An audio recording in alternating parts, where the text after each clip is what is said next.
How are you feeling? How long have you been here? 3 months, May 17th. And what brought you? That's difficult to answer.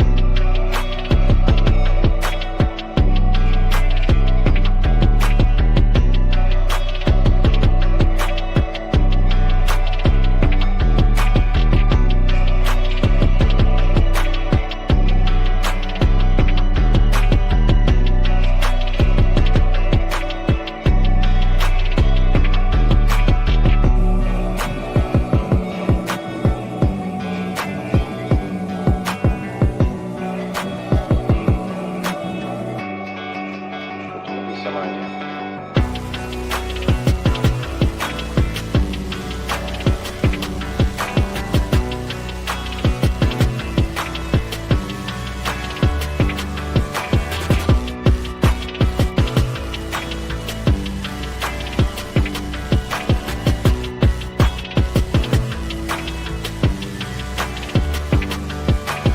I am not completely like other people. What do you mean by that? People dislike me because I am not completely like them.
I am trying to do with my life something which few people try to do, and this influences my thinking and consequently my action. What is it you're trying to do with your life? Play the piano for people. I'm not clear. How is it that playing the piano for people has eventually resulted in your being here in the hospital?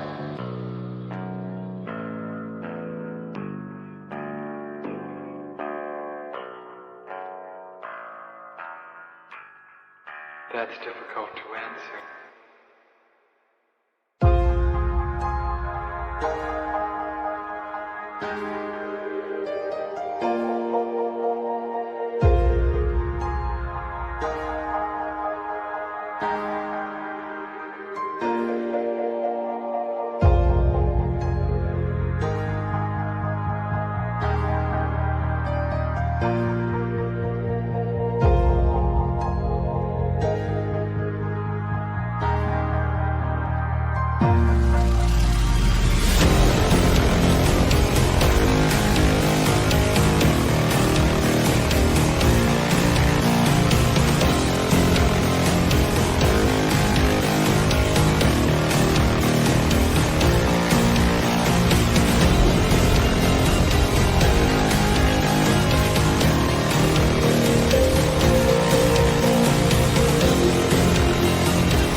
the end. There's a noise inside my head of crying people facing death. Is this the end?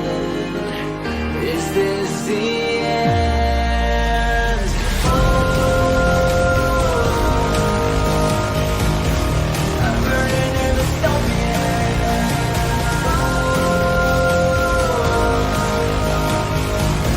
There's no place to hide.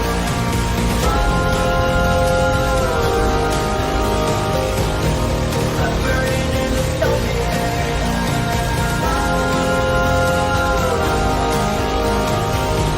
This is the final time. What have we done to the world?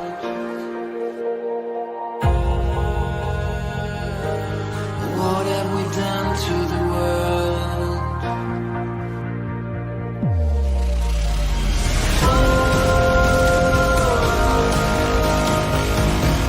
I'm burning in the stone pit.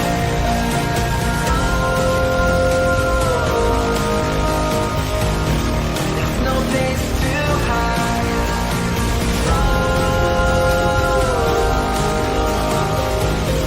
I'm burning in the stone pit. This is the final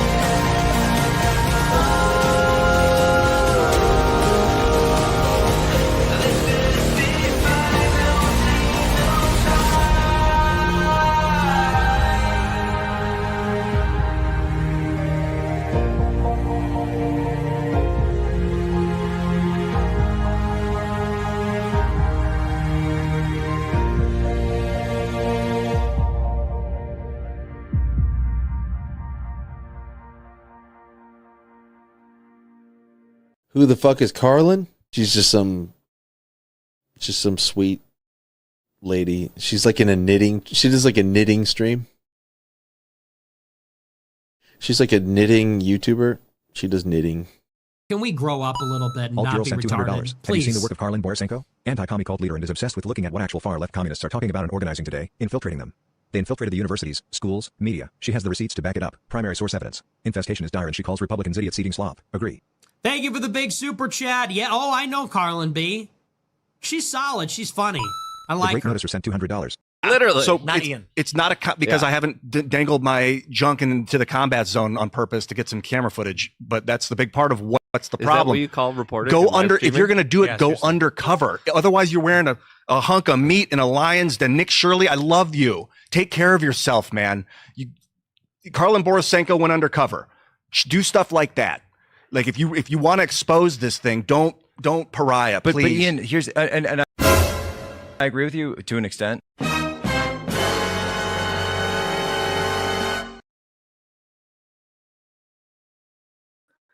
What up, everyone? What up? I'm so sorry to be late. There has been a massive clusterfuck today, and I'm going to explain what happened, but this is really not my fault. This is not one of those days where I was just dicking around and lost track of time. This is actually, I was dealing with a problem, okay?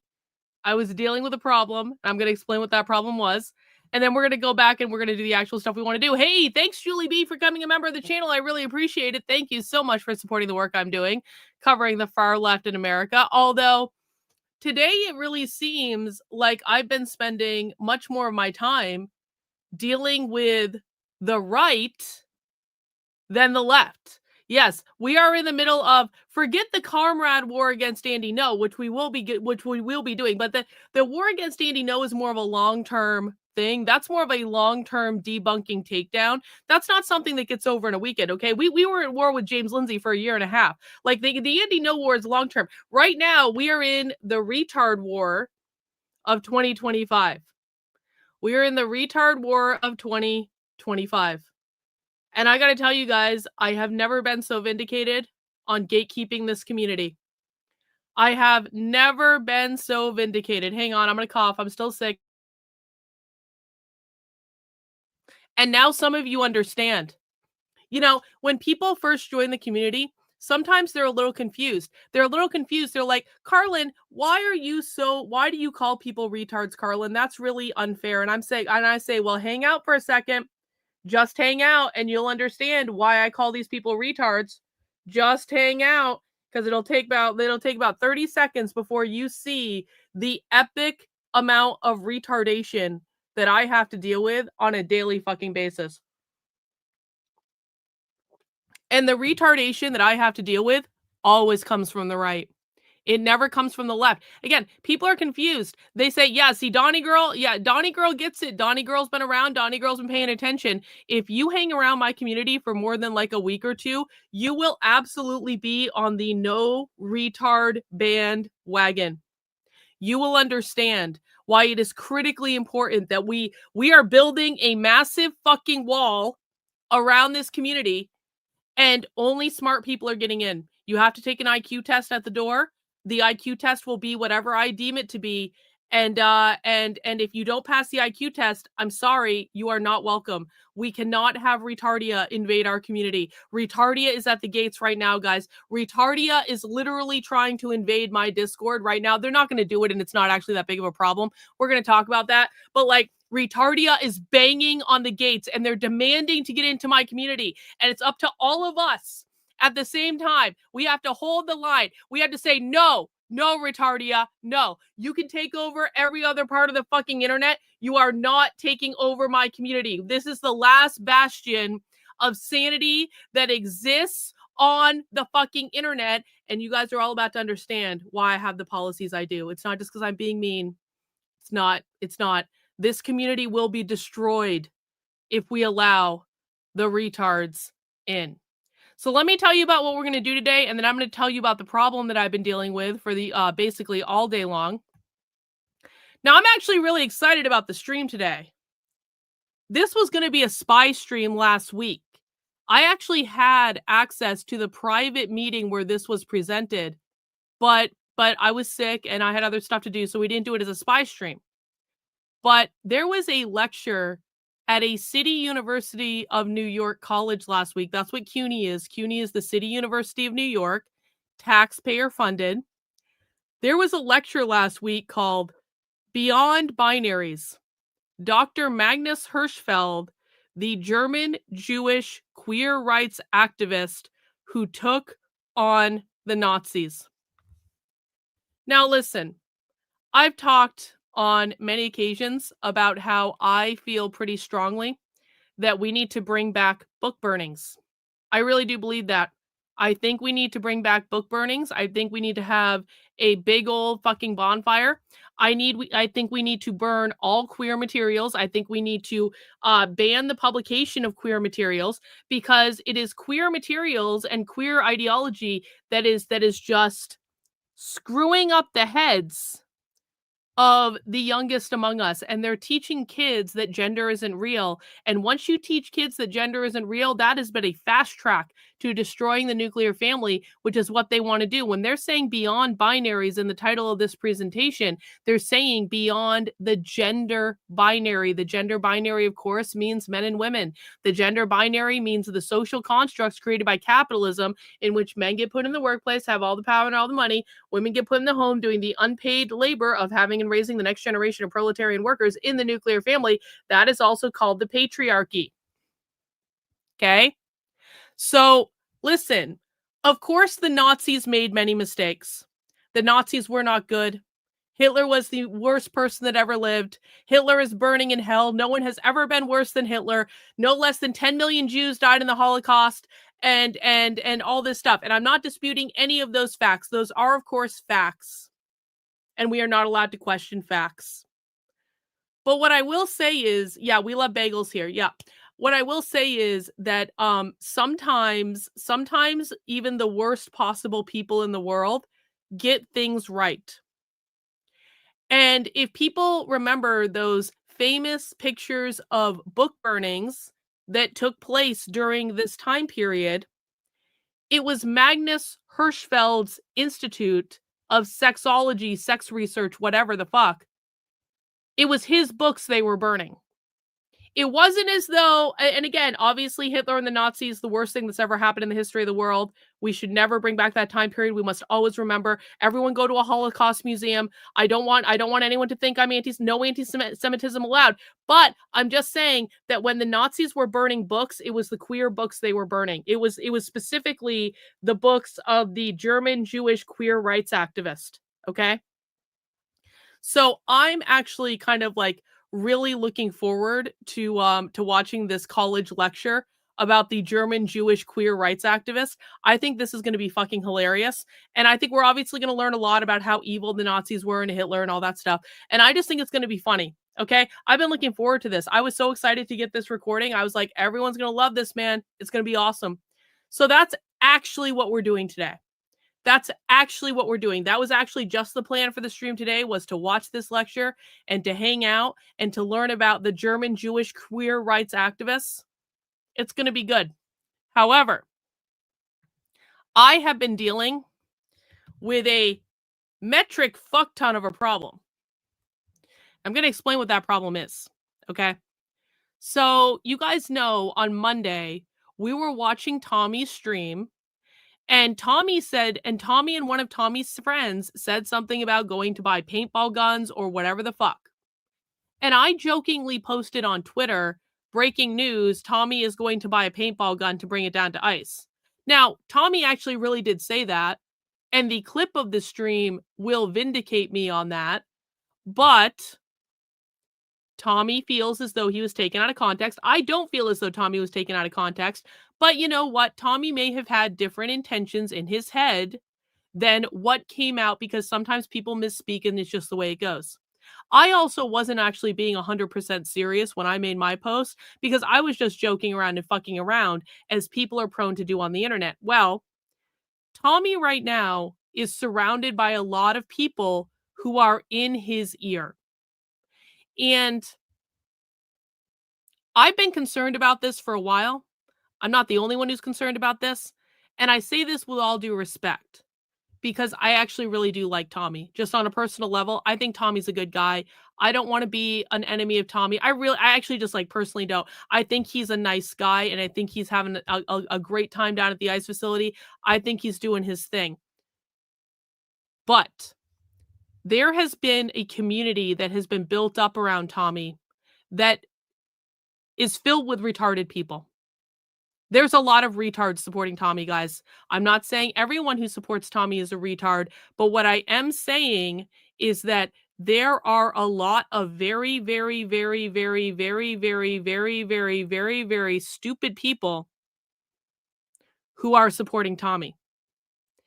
And what I have seen in the last 24 hours specifically is that I am absolutely and completely convinced that there are people within Tommy's community that are trying to harness the power of the retards in Tommy's community to rile them up and to get them to go after people on the internet who they find problematic.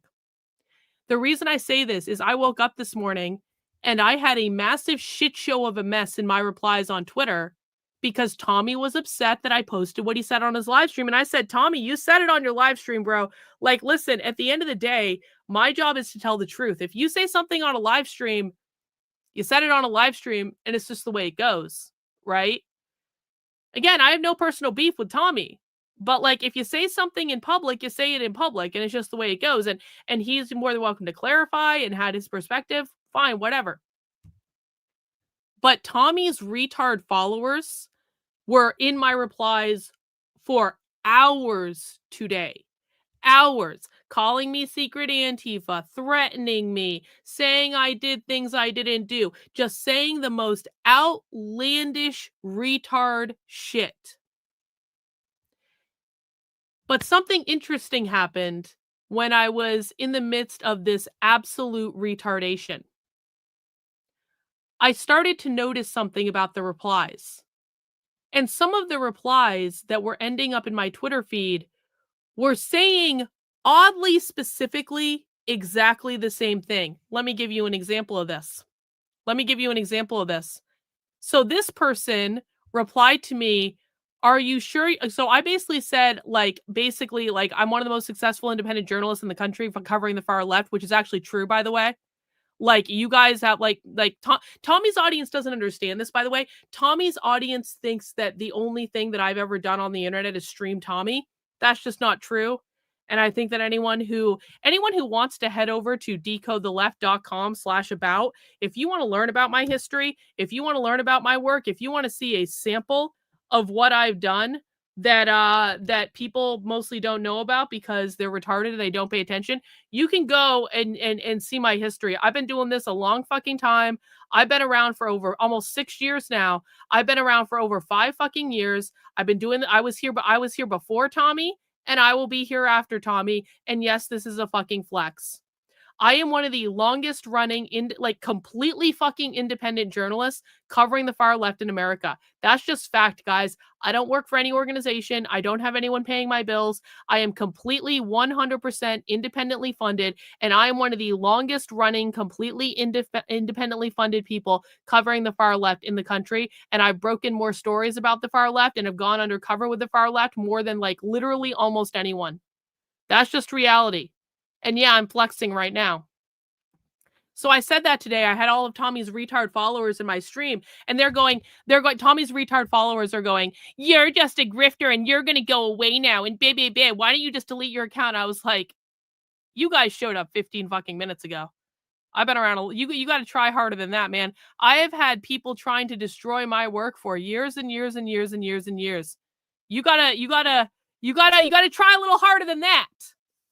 But the bigger point is that when all this was happening, I started noticing something very funny about the replies. Is I would get replies like this person saying, "Are you sure you're one of the most successful? 10 likes on a post isn't a good look." Now, this is just the kind of retard shit that people say when they're trying to get under your skin online. But that wasn't the only person who said something. On the exact same post, this guy says, "I don't follow him, but it looks like your work is reaching about 10 people. Isn't that funny? Isn't that funny that on the exact same post, I had 2 replies from 2 different anonymous accounts that looked very oddly similar to a weirdly specific degree? Does that seem coordinated to anyone? Does that seem like a coordinated attack to anyone, that there would be multiple replies from anonymous accounts that are basically saying the same fucking thing? And then I started chatting with Honey Badger Mom, because Honey Badger Mom and I hung out a lot in Portland. We went to a whole bunch of bookstores. She is an amazing lady. I started saying to her, I said, I think there's some sort of coordinated attack going on that's being cultivated in Tommy's community. And she said, well, that makes sense because they're coming after me too. And do you know what I saw on Honey Badger Mom's account? This is one of the people from Tommy's community that's been coming after me. I know that because I have this person blocked. This is one of the people that's been coming after me, calling me secret Antifa. Guess what? They're also going after Honey Badger Mom, calling Honey Badger Mom secret Antifa. So isn't that funny? Does anyone find that to be a little bit suspicious, that all of a sudden anonymous accounts that are congregating around Tommy's community? And by the way, I don't blame Tommy for any of this. This is not Tommy's fault. I'm not trying to say Tommy is doing this. I'm not trying to say this is how the internet works. When bad actors see an opportunity, they try to infiltrate communities like this in order to harness the power of the mob to use it to their benefit. I know Tommy's got a fucking Discord where they're talking and doing all this stuff, but isn't it funny that they're accusing both me, and I have one of the longest track records of covering the far left on the fucking internet, and they're accusing Honey Badger Mom, who has literally had the shit kicked out of her by Antifa. Antifa is running around giving out pins outside the ICE facility, celebrating that they beat this woman up. And people from Tommy's community are trying to convince people that she's an Antifa apologist. That woman has literally had her ass kicked by Antifa. And yes, they're going after Liberty, Oregon too. That is 100% right. I also saw them going after Liberty, Oregon. So here is the point that I'm trying to make. I am not saying that Tommy is responsible for this because I don't believe he is. I think that Tommy is just doing his thing, and Tommy has had a community grow around him very, very quickly. Tommy doesn't know all the people in his community, and there are a lot of anonymous people that are ending up in Tommy's community that I firmly believe are just there to cause problems.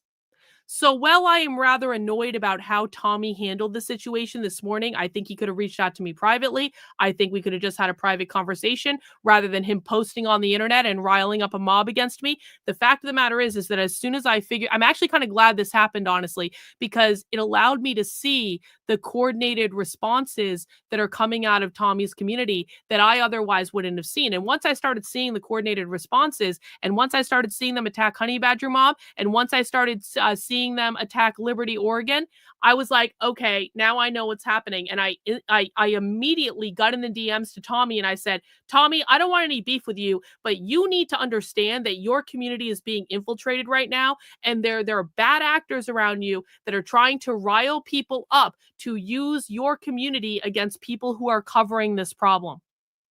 To Tommy's credit, Tommy said, I know there are people who are doing this. So he is aware of the problem as well. Tommy and I squashed the beef, which wasn't even really that big of a deal to begin with, to be honest. Had Tommy's community not gotten involved and had been running their mouths, I don't actually think this would have been even as much of a problem. But Tommy and I are cool. I have no issue with Tommy. I posted that publicly online, but I also really need people to understand there are bad actors coming out of this community. And I'm going to show you specifically one of them is right now trying to attack my work. Now, I've always told you guys, I get far more attacks from the right than I do from the left. So in the midst of all of this, JD Delay, love you, bro. I've told Tommy not to trust anyone since day one. I said the same thing. And I'll even say for myself, I was like, don't even trust me. Don't I'm at the end of the day, I'm a content creator. I always try not to throw anyone under the bus, but like when you're in this position, you really cannot trust people. And I made this mistake in 2020, bro. And I know you probably made this mistake as well. When communities started building up around me in 2020, I made the mistake of trusting too many people too. So I've been in the thick of this. I know how to identify this. I know you know how to identify this. We have got to help Tommy sort this out. And again, it's like, Tommy's going to do his thing and he's a nice enough guy, but it's just like, I don't think people understand how nefarious sometimes it can get around these content creators and how people will absolutely try to use them to advance their interests. I appreciate the super chat, bro. Thanks so much. You have to be careful. One of them is telling a good friend in the government all about you and Antifa. Yeah, well, they're reporting me to the government. Yeah, well, maybe if the government actually watches my work on Antifa, they'll learn something about it. But I want to show you guys this. So this is an account, and I've temporarily unblocked this account so I can show it to you. This is an account with 230,000 followers that started coming at me in the midst of all this insanity around Tommy.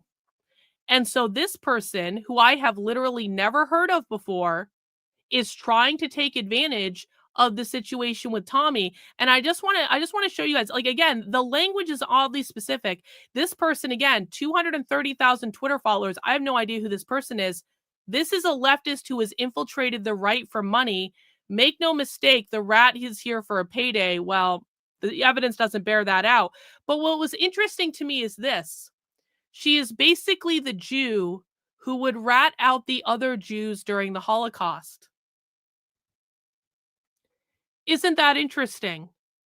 Isn't that interesting that this person that I never heard of before is specifically using a Jewish reference to get people to attack me? Isn't that interesting? Well, this person is trying to get people to go into my Center for Left-Wing Studies Discord in order to cause problems. Now, for people who don't know, let me bring it up. The Center for Left-Wing Studies is my nonprofit. And right now, I'm trying to coordinate volunteers, and the Discord is one of the places that we're going to be coordinating but there's actually not that much going on in the Discord yet. So like, good luck trying to fuck anything up because there's not really much going on in there. But basically, I'm trying to coordinate a group of volunteers in a Discord to map the modern activist left, to analyze their zines, to infiltrate their events and get more propaganda. This is a nonprofit project that is meant to try to bring some structure to how we examine the activist left in America. That's what this is. And so there are a bunch of people in a Discord that I'm trying to coordinate, and I owe a lot of people messages, I'll tell you that.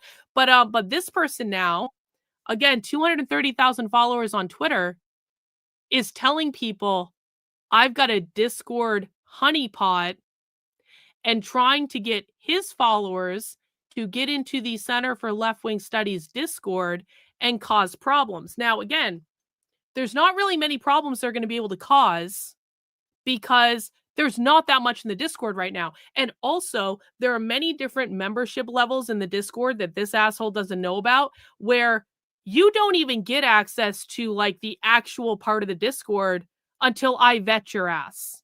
So there are several different levels. And so do I think that this guy is going to be able to cause any problems? No, not at all. I'm not afraid of it at all. But that's actually not the point. The point is that they're trying, and there have been people who have joined the Center for Left-Wing Studies Discord since this post was made. And what I'm going to tell people is that I'm not going to be adding any more people to the Discord right now simply because of this asshole. But I think that all the people that were going to join that were actually real people are already in there anyway. If you are trying to join now, just hold off a second. You're not missing anything. We will get you in the Discord eventually. But I think you obviously understand why I need to just put a little bit of a moratorium on people joining that Discord. Again, there's nothing really in it. There's research, there's chatter about different left-wing events. We're starting to bring together like spreadsheets and stuff like that, but there's not a ton in there right now. And so there's not really any harm that they're going to be able to do. I'm simply showing you how they target like attacking my work because they're being fucking retards on the internet. Dr. K, I saw a great comparison to said group, which you can't write on the internet. They compared them to the cuckoo bird, which is an invader and a disruptor. I think that makes a lot of sense, Jen. Thanks so much for the super chat. So let's see. Oh, here's another. This guy, by the way, has been posting about me all day. And here's another thing. This is another screenshot that someone sent me. Look who they're tagging. Isn't it funny? Again, I just want to say this. This person in their first post about me used a Jewish reference to attack me. And now this person is tagging Psycho Frank. If you don't know who Psycho Frank is, Psycho Frank McCormick is an asshole that literally spends all of his time sucking the cock of Israel. So I think I know what's going on. I think there are people that may have connections to Israel. And and people know, listen, I don't have the biggest account in the world, but I got a big fucking mouth. And I have absolutely been saying for a while things that people in Israel do not like. And so do I think it's out of the realm of possibility that someone connected to Israel is trying to cause problems for me? No, I don't think it's out of the realm of possibility at all in any way. And I think that the perfect storm of circumstance that we see here, where all of a sudden, all these people are in Tommy's community and they're going after the people who are covering the ICE facility, going after me when I have a long track record of doing what I'm doing. I'm not just someone that popped up overnight. I've been doing this for a long time. And one of the primary people that seems to be causing problems is talking about she's like a Jew that turned on other Jews in the Holocaust. And now he's tagging people that are notorious for sucking the cock of Israel. I think we can see what's going on. You look at this guy's page right now. It's literally all about me. Oh, now he's blocked me. Oh, no. Oh, no. Literally all about me. Literally all about me. His page, right? Look at this. Here's a post he made earlier. Karlyn has a history of using her cult followers and Antifa contacts to dox people, and they'll go after Tommy if they can't come after us. My community would never go after Tommy. Let's just be very clear about this. I might have a disagreement with Tommy. My community will never, go after Tommy. I don't give a fuck how many disagreements we have. We never go after people that I don't believe are fundamentally bad actors. That does not happen at all. We only go after people who are misinforming millions of people, like Andy No, like James Lindsay, like all these Zionist shills. There is no evidence that anyone can say that I've ever told people to go after Tommy. So they're spreading lies right there. But look what they said. So we destroy them. We can post faster than all of them. Let's go to war. And by the way, they're trying to get into my Discord to destroy the work I'm doing, exposing the left in America. And they seem to be tagging and coordinating with notorious shit stirrers who are constantly sucking the cock of Benjamin Netanyahu. I think everyone can see what's going on, right? I think everyone can see what's going on. So what I will say is that, and I'm going to block this asshole now. I only unblocked him to show you guys his fade, but we're going to block him now. How we're going to approach this is that I'm going to tell you this. There are a lot of people in my feed right now that they think they're defending Tommy and they think they're doing the right thing by calling me out. I will be blocking anyone and everyone that comes at me on Twitter. And there will be no discussion, and there will be no negotiation, and there will be no crying, and there will be no fucking complaining. If you come at me on Twitter, I am going to assume that you are a bad actor, and I'm going to block you immediately.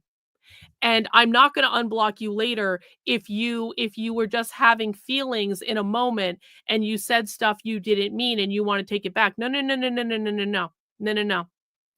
I have been doing what I'm doing for years. I have had to struggle every step of the way. And my job and my life has been made monumentally more fucking difficult because of retards on the right.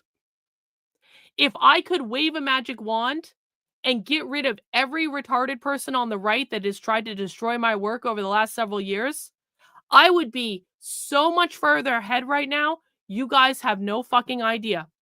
And the bigger issue is this. I cannot distinguish from people who are just acting like a fucking retard and people who are legitimately bad actors. It is impossible to distinguish between the two.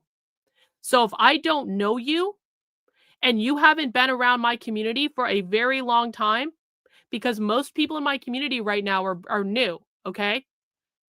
If you have not been around my community for a very long time and you start acting like an unhinged retard, I don't care how much money you've given me in recent weeks. I don't care how many times you've retweeted me in recent weeks. I don't care how many good things you've said about me. If you start behaving like an unhinged retard, I am going to block you and I'm never going to think about you again. And by the way, I've been successfully doing what I'm doing for years. And so don't think for one red second that I'm going to be, if people want to be like, you can't, we won't support you if you do that. Okay, then don't support me. I have an amazing community of people that's been supporting my work for years and years and years. Quite frankly, the $5 in super chats that you might send me or the $8 a month subscription on the Substack ain't worth it to me. It ain't worth it to be attacked by unhinged fucking retards. Okay? And I want to say this too. There are still a bunch of people in Oregon and Portland who support me. They're like the streamers, for the most part, support me. That's just reality. There are far more people in Portland and in Oregon who I met in the past, week or so. There are far more that support me than don't. But you guys got to understand, too, that people have big fucking mouths. And when people are stupid and when people are trying to cause problems and when they're trying to cause dissension and they're trying to shill a narrative, they have big fucking mouths. And the people that are trying to cause problems are often significantly louder than the people who are not trying to cause problems and just want to be here to learn. So hang on, let me take a drink. So far as I'm concerned, I'm just going to keep pushing forward. Now, this does change my plans a little bit in that I had actually planned to go back to Portland in a couple weeks. I'm now really thinking that I don't know if that's possible, because I really, and this sucks. It sucks for me to say this, but I'm just going to say it. I really do believe that if I go back to Portland, I have a higher chance of being physically assaulted by MAGA retards than I do by Antifa. And I hate that I have to say that, but this is actually what I have to factor into my head right now, because I actually believe that if I went back to Portland, I think there is a pretty significant chance that I would actually be physically assaulted by MAGA retards. And the reason I say that is on the last night I was there, and this was 2 days after I was hit by, was it 2 days? It was either 1 or 2 days after I was hit by that MAGA retard. Okay. So you guys know the story. You guys know the story about how a MAGA retard was drunk and thought I was Antifa and actually physically assaulted me. Everyone knows that story, right? Well, on the last night I was there, I was hanging around the MAGA tent, and all of these MAGA people formed a circle around me, and they started screaming at me. And one MAGA retard in particular, it was a different one than hit me the night before. He wears a white and gold hat. Simona can verify this. She saw this happen. I know Simona's in the chat. There was one MAGA retard specifically that told me, like, flat out he was going to physically assault me. So like, and I was encircled by these people, and they were all screaming at me that I was a secret Antifa and a secret plan and all that stuff. So I actually do firmly believe that if I went back to Portland, the MAGA retards would actually physically attack me. Simona was there. She saw the whole thing. Yeah, I was trying to use my body to block the MAGA. Yeah, so Simona tried to actually get in between me and the MAGA retard that was actually threatening to beat the shit out of me. So, Karlyn, if you want to come back, I'll do everything in my power to protect you. I mean, Simona, I appreciate that. But the thing is, you shouldn't have to. You shouldn't have to. This shouldn't be a thing. I've been telling people for years and years and years and years and years, I get attacked way more by the right than I do by the left. And now those attacks by the right are actually escalating, where it is actually more likely, I think, in that specific area with that circumstance, that I would be physically fucking assaulted by someone on the right more than I think that would happen more than I would be physically assaulted by Antifa. And that sucks. I've been undercover with Antifa a dozen fucking times. I've never been physically attacked by them. I actually had conversations with Antifa in Portland where they yelled and they screamed and they were being absurd, but then some of them were actually able to just have a conversation with me. The MAGA people weren't able to do that. At least not some of them. I'm not saying all of them, but at least not some of them. And so, you know what? I don't actually have to go back to Portland. We got a ton of shit to do. I guess I'll kind of play it by ear and I'll kind of see like how things go. But like this whole reality of like, I constantly have to be vigilant on both fucking sides. This is why I can't get any shit done. Like, I have so many things I want to do. I have so many things I want to do with the Center for Left-Wing Studies. Thank you for becoming a member of the channel, Jen. I really appreciate it. I have so many things I want to do with the Center for Left-Wing Studies. I have so many things I want to do with Decode the Left, which is my main website and my Substack. I have so much shit I want to do. Maybe I just don't need to go back to Portland. Maybe this is a sign from the universe saying, Karlyn, sit your ass down at your desk at home and do the things that you've been trying to do, because it is absurd, this situation. And again, I think we know where it's all fucking coming from, and where it's coming from is probably fucking connected to Israel. So, if you want to support the work I'm doing and keep me in business, the very best place to do that is by heading over to my Substack, which is Karlyn, KARLYN.substack.com. Sign up for a membership, $8 a month, $80 a year. You guys keep me in business. I am 100% funded by you. I do not shill any political narrative. I have no political tribe. My only job is to show up and to tell you the receipts and to show you what's going on. Thank you to Little Bits for the 5 gifted channel memberships. Andre got one, Ma got one, Matt got one, Catlin got one, and Rocket Queen got one. Congratulations to everyone who got a channel membership. I appreciate it. Let's see. Is it worse now than 2000 with the MAGA-tards? Yes. Yes. It wasn't this bad in 2000. At least I don't remember it being this bad. But like, you also got to understand, in 2000, I was saying the talking points they wanted me to say. So they were much more inclined to be nicer to me. But like, the thing of it was, is like, I do actually think that, my perception is it's gotten worse. And I don't think that's good for any of us. But I do appreciate the super chat. Anyway, you guys want to get into the video? You guys want to get into the video? Let's actually do some real work, okay? Let's actually see what's going on. So we are watching a lecture. This lecture took place in a college class. This was at the, hang on, I'm just trying to get StreamYard's doing something weird. There we go. This lecture took place in a college class at Queensborough Community College, which is part of the City University of New York system. I'm so excited to watch this. I think this is going to be so entertaining. This is called Beyond Binaries. Dr. Magnus Hirschfeld, the German Jewish queer rights activist who took on the Nazis. If you guys have any questions about what they're talking about during the course of this, or you have stuff to add, please make sure you put it in the chat. Love hearing what you guys have to say. But let's get this party started. Let's see what happened in this lecture.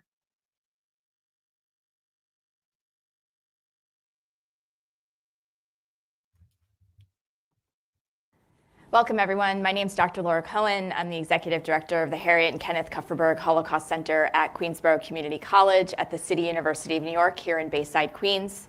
Our mission is to use the lessons of the Holocaust to educate current and future generations about the ramifications of prejudice, racism, and stereotyping. Today's special event is entitled Beyond All Binaries, Dr. Magnus Hirschfeld, the German Jewish queer rights activist who took on the Nazis, featuring Daniel Bruck, author of The Einstein of Sex, Dr. Magnus Hirschfeld, visionary of Weimar, Berlin. And he'll discuss how and why Hirschfeld's research about sexual orientation, gender, and race has... Hey, average person, thanks for the super chat. By the way, sent the mutual aid zine cover idea in the Red Menace chat on X. Awesome. I'll definitely take a look at that. Thank you for your work on that. Much to teach us has much to teach us as we face down book bans and weaponize xenophobia today. The Kupferberg Holocaust Center in Bayside, New York is situated on the traditional land of the Mantinecock people who continue to live here today. We offer gratitude and respect to all of the indigenous people of Turtle Island, past, present. A Jew doing a land blessing. I know, I am shocked by this development. Does anyone know why the left does land blessings? Pop quiz for the chat. This is mostly for people who are newer. Why does the left do land blessings, do you think? Anyone know? We haven't seen a good old-fashioned land blessing in a while, much less from a Jew. Why does the left do land blessings?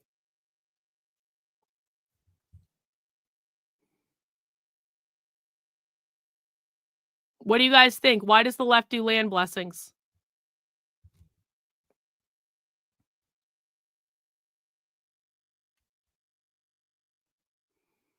Yep, to mourn the theft of the land by the colonizers. Okay, so here's the deal. So the left is always trying to abolish capitalism, right? We talk about this all the time. Capitalism is the #1 enemy of the left. What does capitalism mean?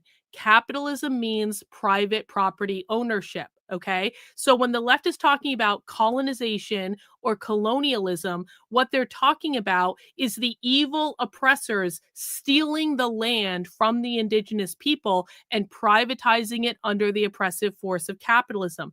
When they are doing a land blessing, they are mourning the theft of the land they believe was previously under the collective caretakership of the indigenous people, and they are mourning that the land has been taken from its rightful owners. This is also where you hear someone said land back. Yeah, land back means decolonization, which is removing the oppressive force of capitalism from the land. Exactly like Gaza. That's a great example of that.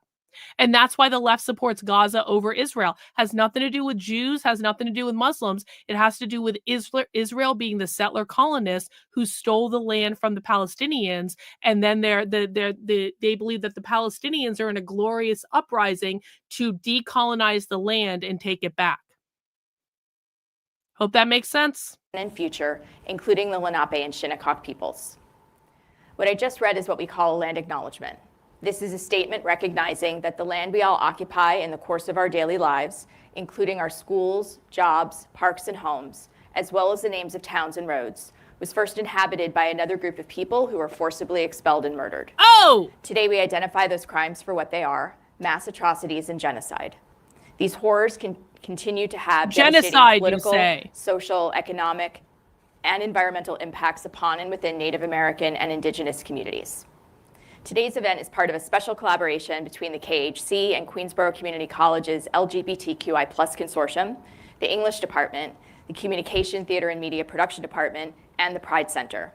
Our event is also co-sponsored by 8 organizations around the country, and they include the Holocaust and Human Rights Education Center in White Plains, the Center for Genocide and Human Rights Research in Africa and the Diaspora at Northeastern Illinois University, the Center for the Study of Genocide and Human Rights at Rutgers University, the Holocaust, Genocide, and Interfaith Education Center at Manhattan University, the Ray Walpole Institute for the Study of the Holocaust, Genocide, and Crimes Against Humanity at Western Washington University, the Reef Center for Human Rights and Conflict Resolution at Christopher Newport University, the Institute for Genocide and Mass Atrocity Prevention at Binghamton University, the Cohen Institute for Holocaust and Genocide Studies at Keene State College, and the Martin Springer Institute at Northern Arizona University.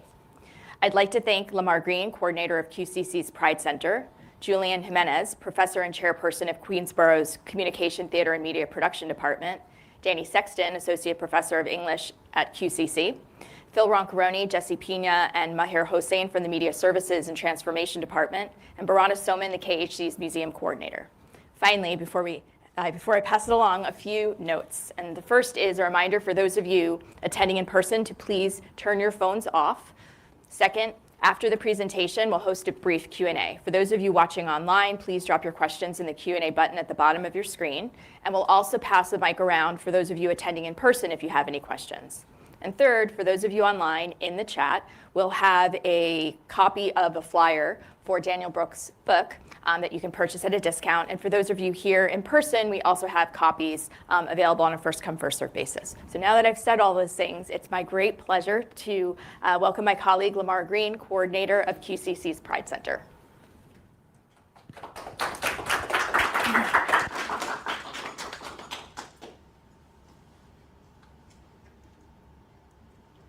Hello, everyone. My name is Lamar Green, as Laura mentioned. I'm the coordinator for the Pride Center here at Queensborough Community College. The Pride Center. I'm also our representative this year for the CUNY LGBTQIA+ Consortium, and we are so happy to be here, to be a co-sponsor and a part of this event. Thank you to everyone at the KHC, Laura and the team, for hosting us in your space and for having us be a part of such a wonderful event. Just a little bit about the CUNY LGBTQIA+ Consortium and its presence on campus. It is an initiative and a grant from the City Council, and it is for us to have a representation and archive LGBTQ+ history that's happening through events, programming, special occurrences and different things like that where we talk about history, culture, and society like we are doing today. So we're exactly excited to have this be an opportunity to be a part of the grant and the work that we're doing this year. We're so excited to have Daniel for the book talk and to learn more about Dr. Hirschfeld and his work. And without further ado, we're going to pass it along to my colleague, Danny Sexton from the English Department.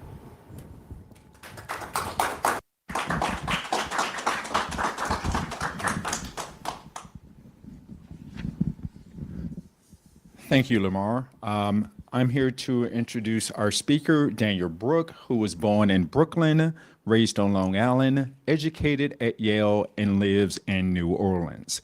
He is an acclaimed journalist and author of the following books: A History of Future Cities, The Accident of Color, and The Einstein of Sex. His works have appeared in Harper's, The New Yorker, Architectural Record, Foreign Policy, and the New York Times Magazine. He has received numerous research awards and research grants, including the Ina and Robert Caro Research Travel Fellowship, the Winter House Award for Design, Writing, and Criticism, and Yale University's John Herscher Prize. A History of Future Cities was named one of the 10 favorite books of the year by the Washington Post, featured on the cover of the Times Literary Supplement, and long-listed for the Lionel Gerber Prize, awarded to the best foreign affairs books published in the English language each year. We are exceptionally pleased to have him here today to deliver his talk that Dr. Cohen has already given us the title of, Beyond All Binaries. Dr. Magnus Hirschfeld, the German Jewish queer rights activist who took on the Nazis. So join me in welcoming Daniel Brooke.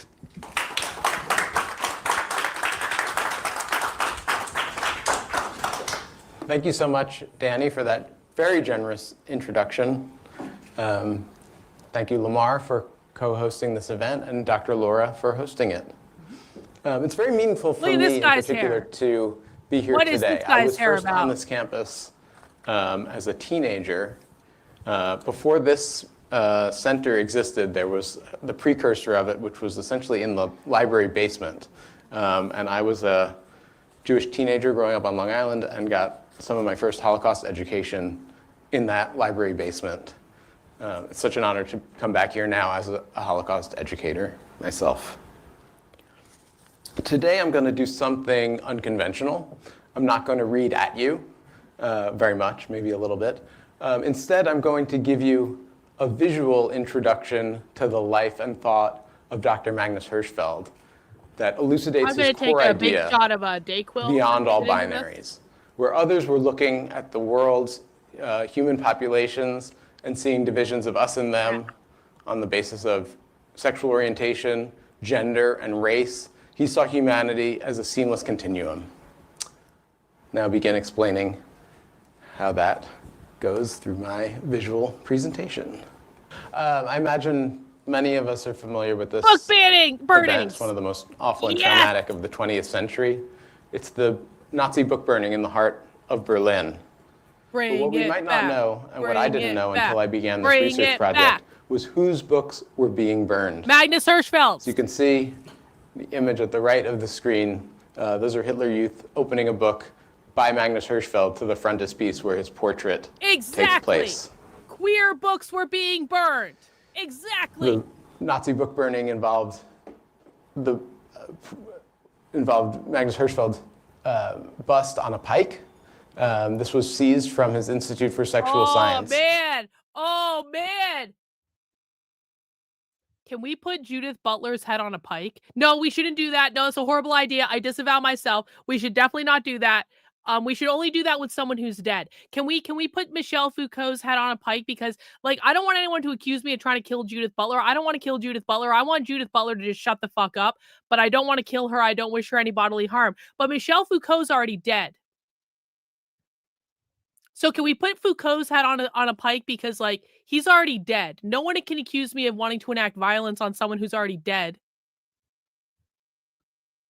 He had built a museum, think tank, clinic, both psychological and surgical, called the Institute for Sexual Science in the middle of Berlin. In May 1933, 2 months after Hitler seized power, the Nazis raided the institute, took files, and took books, took over 20,000 volumes of books that they burned in the heart of Berlin that night. 20,000 books. You can imagine Magnus Hirschfeld was we can do better. A key enemy of the Nazis because he was Jewish, queer, gay, queer, a democratic socialist, a scientist, an intellectual. A socialist. Goes on and on and on. He was Jewish, gay, and a socialist, you say. He was a democratic socialist, you say. You can imagine Magnus Hirschfeld was a key enemy of the Nazis because he was Jewish, gay, a democratic socialist, a scientist, an intellectual. The list goes on and on and on. What the Nazis most feared about Magnus Hirschfeld was his thinking outside all boxes. Instead of seeing the world divided into us and them, he saw the continuum of we. This begins with his very first publication in 1896, first scientific publication. He'd actually been a freelance stringer for German newspapers based in Chicago in his wild younger years. This is his 1896 pamphlet, Sappho and Socrates, or What Explains the Love of People for Their Own Sex. It's a gay rights pamphlet. He initially wrote it under a pseudonym as an anonymous Berlin physician. He later republishes it in the second edition publicly as himself. And it's advocating for the repeal of paragraph 175. This is the provision of the German legal code that made it a crime punishable by imprisonment for a man to have sex with a man. In the pamphlet, he creates this scientific chart where you can, where each person can chart their individual level of sexual attraction to their own sex and to the opposite sex. Already he's seeing, instead of a gay straight binary, he's seeing at the very, beyond even a sort of gay straight bisexual trinary, he's seeing everyone as sexually unique with their own admixture of same-sex and opposite-sex attraction. In 1904, he does the world's first, to that point, most comprehensive study to try to ascertain the queer percentage of the population. He sends out these survey cards, first to a group of boys' technical high school students at a kind of Brooklyn science kind of magnet school, and then later to a metal workers union that was aligned with the Social Democratic Party. For the first survey, he asked the students to underline whether they're attracted, this works in English and German because the languages are closely related, women, men, or women and men. For the second survey with the metal workers, he gives a new instruction. Don't just underline if you're most attracted to men. Yes, this is correct. This stuff has been going on forever. This did not start under Obama. This did not start after Trump was elected. This stuff has been going on forever, for decades and decades and decades and decades and decades. And now the real mindfuck, Matt, is when you realize that no one's ever done anything to stop it. There is no Republican president. There is no Republican politician. There is no one who has ever done anything to stop this. The left just keeps marching forward. It is a battle of inches over the course of decades and decades and decades. Trump didn't do anything to stop this in his first term. Trump isn't doing anything to stop it now. This is when you start to realize the severity of the problem, where this has always been happening. It's been happening in the public. We like people don't pay attention because they don't listen to the left. And then we start having massive problems, like huge amounts of high school students believing that they're non-fucking binary. Women or women and men. But if you're attracted to both women and men, put a double on. Well, the biggest difference that we're interested in is so listen. We've already talked about the definition of capitalism. Capitalism is defined as private property ownership. Hitler did not want to abolish private property. Hitler actually granted people private property as an incentive for having kids. Now, listen, again, I'm not saying Hitler was a good person. I'm not saying I support Hitler. I'm not saying that, Hitler was obviously the worst person. I'm saying that Hitler was a really, really bad person who did really bad things. But just factually speaking, the Nazis did not want to abolish private property. Hitler gave people, hang on. So one of the things the left wants to do is the left wants to abolish home ownership, okay? So Hitler, in Hitler's Germany, if a family had a certain number of kids, they were given a free home. So Hitler basically incentivized, and if I'm getting this wrong because I'm sick and I'm not remembering correctly, please let me know. But Hitler basically wanted to incentivize the creation and the support of the nuclear family. And so in Hitler's Germany, for every kid you had, you got 25% off, like your government-sponsored loan for your house. So if you had 4 kids, you got a free house. So just factually speaking, Hitler did not want to abolish private property. Any conservative or conservative influencer that says that Hitler is the same as the left is just not correct. The private property ownership is all that matters. This is why we talk so much about what the definition of capitalism actually is, because when you understand the definition of capitalism is private property ownership, you understand very clearly that this argument that Hitler is exactly like today's communists is just not. Hitler didn't want to abolish private property. So that's the biggest difference, and it's the only difference that I care about. Underline under the sex to which you're attracted more, if applicable. Again, beyond all binaries. Magnus Hirschfeld. Well, no. Don't do this shit. Don't do this shit. The nuclear family is something the left wants to abolish. Hitler wanted to and again, I'm not saying Hitler was a good person, but this is just factually speaking. Hitler wanted to incentivize the nuclear family. So he incentivized the nuclear family through benefits for having kids. So when you're using quotes like this because you're trying to paint it in a certain way, this is not fucking accurate. We don't do this shit here. We hinge into reality. No, Hitler was literally fighting the Marxists. People understand this, right?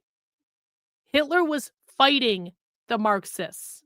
Hitler was against the communists.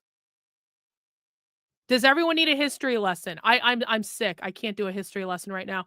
Like, 1 in the chat if you understand that Hitler was fighting the communists. 2 in the chat if you are confused and you think that Hitler was a communist. I need to take the pulse of the room. 1 in the chat if you understand that Hitler was fighting communists and Hitler was fighting Marxists. 2 in the chat if you are confused and you think that Hitler was a communist. Okay, lots of 1s in the chat. Good. Okay, that's where we need to start. Hitler was not a Marxist. He was fighting the Marxists. Hitler obviously was a really bad person as well, blah, blah, blah, whatever. But we have to start with this basic level of understanding that leftist communists were not on the same side as Hitler. And a group of professional and aristocratic gay men found something called the Scientific Humanitarian Committee. It's the Western world's first gay rights organization. It's founded in Magnus Hirschfeld's apartment in Berlin in 1898. And then a few years later, in 1904, one of the founders of this organization, an aristocrat named the Baron. No. We always have to have one. No! Socialists and communists, for our purposes, are the same thing. They both want to abolish private property ownership. Hitler did not want to abolish private property ownership. National Socialism is not the same as fucking Marxism. They are 2 different fucking things. Stop trying. Guys, this is why you need to stop listening to conservative Zionist retards. Honestly. Because anyone who's saying, do you know who the real fascists are? The left are the real fascist. No. It's not true. It's not true in any way. Hitler was a socialist. No, Hitler was a national socialist. Those are 2 different things. I'm so sorry. I just destroyed your ears. I'm so sorry. That's my bad. I was having an emotional outburst. My bad. Stop listening to Glenn Beck. Yeah. Good advice. Baron von Teschenberg submits this portrait to Magnus Hirschfeld and says, this is my true nature, this trans portrait, and says, and I want you to publish it in the Scientific Humanitarian Committee's scientific journal, the Journal of Sexual Intermediaries.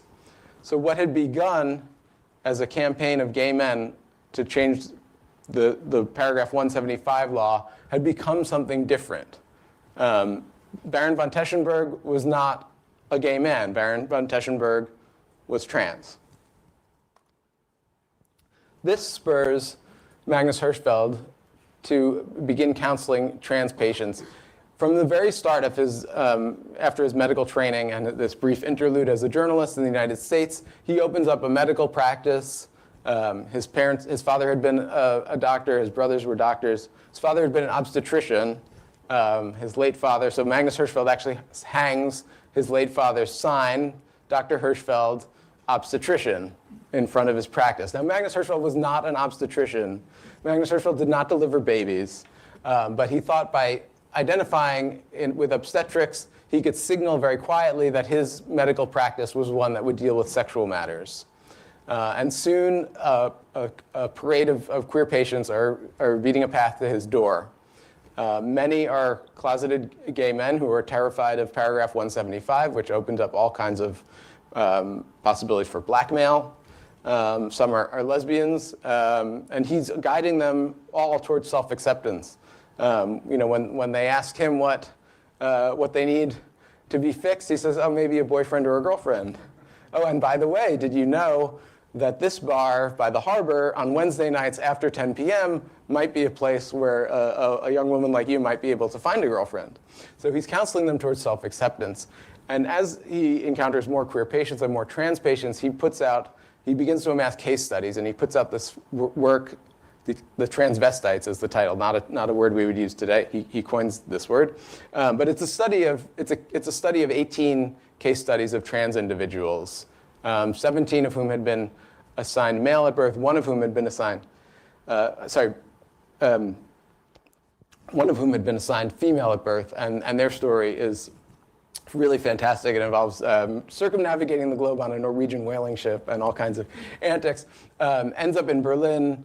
And is discovered, there's a scandal in the local paper. They're working as a house painter and are discovered to be having an affair with the lady of the house. And it's it's a big tabloid story. And before this individual absconds again, briefly, they go to Dr. Magnus Hirschfeld, who gets their story down and publishes it in this first sympathetic study of trans individuals in Western history.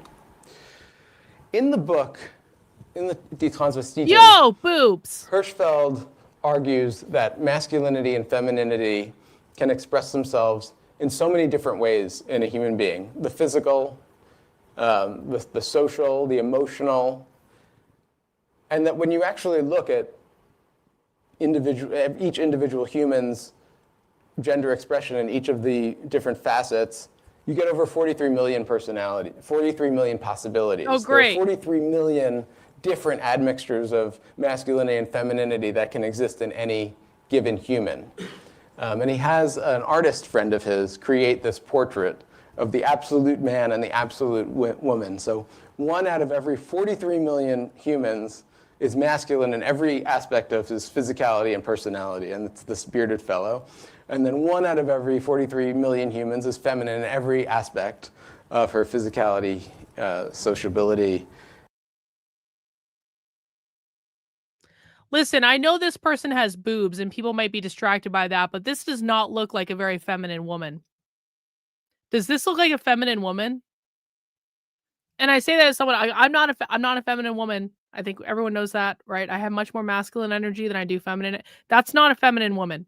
That is not, that woman, boobs aside, like that is not the epitome of like a feminine woman. That's a tranny. Like, honestly, that's like someone that's going to be trans.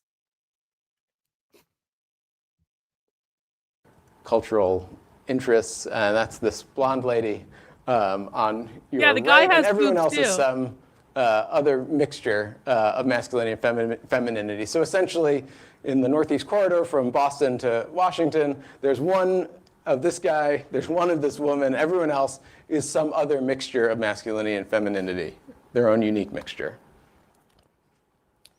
Hirschfeld is a scientist and a psychotherapist. He's also a public figure. As I said, he initially began with this anonymous pamphlet. 2 years later, in the second edition, he comes out of the closet, if you will, and puts out the second edition under his own name.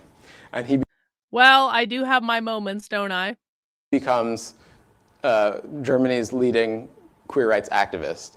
He puts out publications aimed at the general public, including this one on your left that's translates as Berlin's Third Sex, which is actually a title he says he doesn't really love, but it's a look at the queer scene in Berlin circa 1904, and it's amazing. It involves all these lesbian Mardi Gras balls and drag balls and weightlifting clubs and chess clubs and soccer leagues, and then he puts out a pamphlet on your right that means what people must know about the third sex, meaning what the German public needs to understand about queer people to stop oppressing them and to stop making queer life illegal. Hirschfeld creates this whole sort of kind of linchpin behind this entire scene that we now know so well from Weimar Berlin.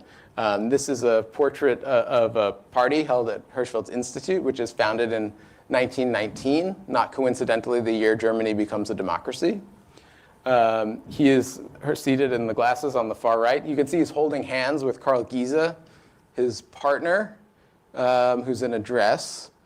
I should say that in the European racial system, since Hirschfeld is Jewish and Giese is Christian, this is considered actually an interracial relationship, even though in the American racial system, this would be considered an intra-racial relationship.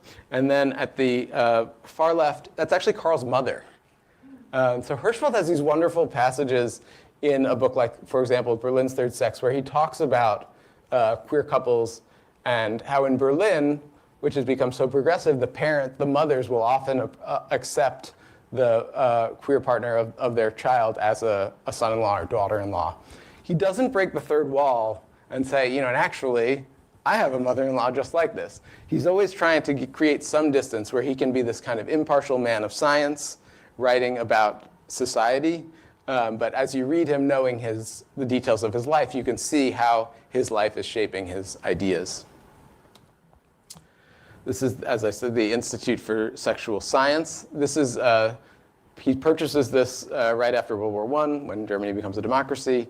It was the former residence of a nobleman and then an ambassador, and it's a mansion fronting on the Tiergarten, which is the central park of Berlin. It's about a 5 or 10 minute walk from the Reichstag. That's the parliament of the democratic Germany. It's about a 5 or 10 minute walk from the Lehrter Bahnhof. That is the main train station of the city where all the tourists from all over Europe and beyond come to Berlin. And this kind of pulls in people from the city and beyond into this institute.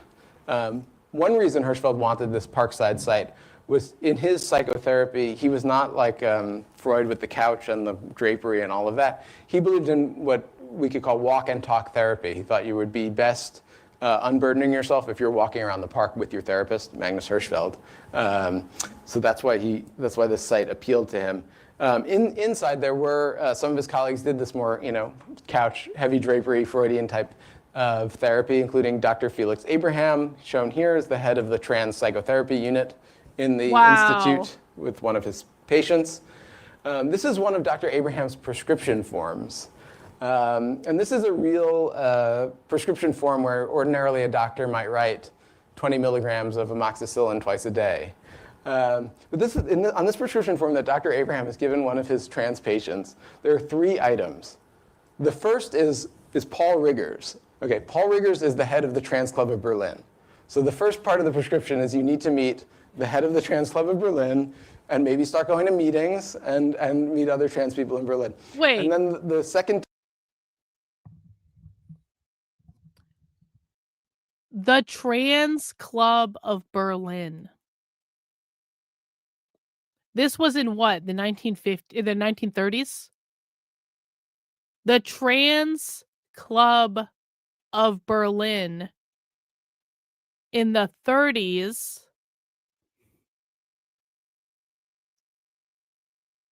Okay. The final 2 items are Molly und Eagle and Ariana. These are both trans-friendly nightclubs. So it's literally hit 2 bars and call me in the morning. And you can see this push towards self-acceptance and also this understanding that individualized psychotherapy, in the absence of changing society, creating safe spaces publicly, is not going to work. In the interest of creating this kind of safe public space, Magnus Hirschfeld convinces the Berlin Police Department to begin issuing these, what in German they call them trans passports. It's essentially a trans ID. So the law in Germany, as in much of Europe at the time, and actually in much of America at the time, is that it is illegal to wear clothing that does not correspond to your gender assigned at birth, except on Mardi Gras. And this permit permits the bearer, in this case an individual named Gerd Katter, to wear this clothing that does not conform to the gender assigned at birth Wow. all year round. So if there's ever a cop who asks, who wants to arrest them, they can pull this out of their pocket and show that they're permitted to dress as they please. The public heart of the Institute for Sexual Science is a museum, exhibition space, where the whole world of sexuality is presented to the public, and where this argument that Hirschfeld is making in his scientific journals is presented to the public, that gender and sexual orientation are continuum rather than binaries. The heart of the exhibit is this core exhibit, Magnus Hirschfeld's Sexual Transitions. So guys, this is the origin point for the idea that gender isn't real. This is the origin point for all of the non-binary bullshit that we see in society today. This is the origin point for people believing that they can change their gender as easy as changing an outfit. This is an origin point for all of the neo-pronouns, and you can identify as a fucking cat or a unicorn or a deer or whatever the fuck. This is the origin point for all of this bullshit. Everyone understand this? This is where the ideas were propagating that men and women aren't real, and that you can change your gender, and that all of these things are just social constructs perpetuated by capitalism, because Magnus Hirschfeld was a communist. Everyone get this?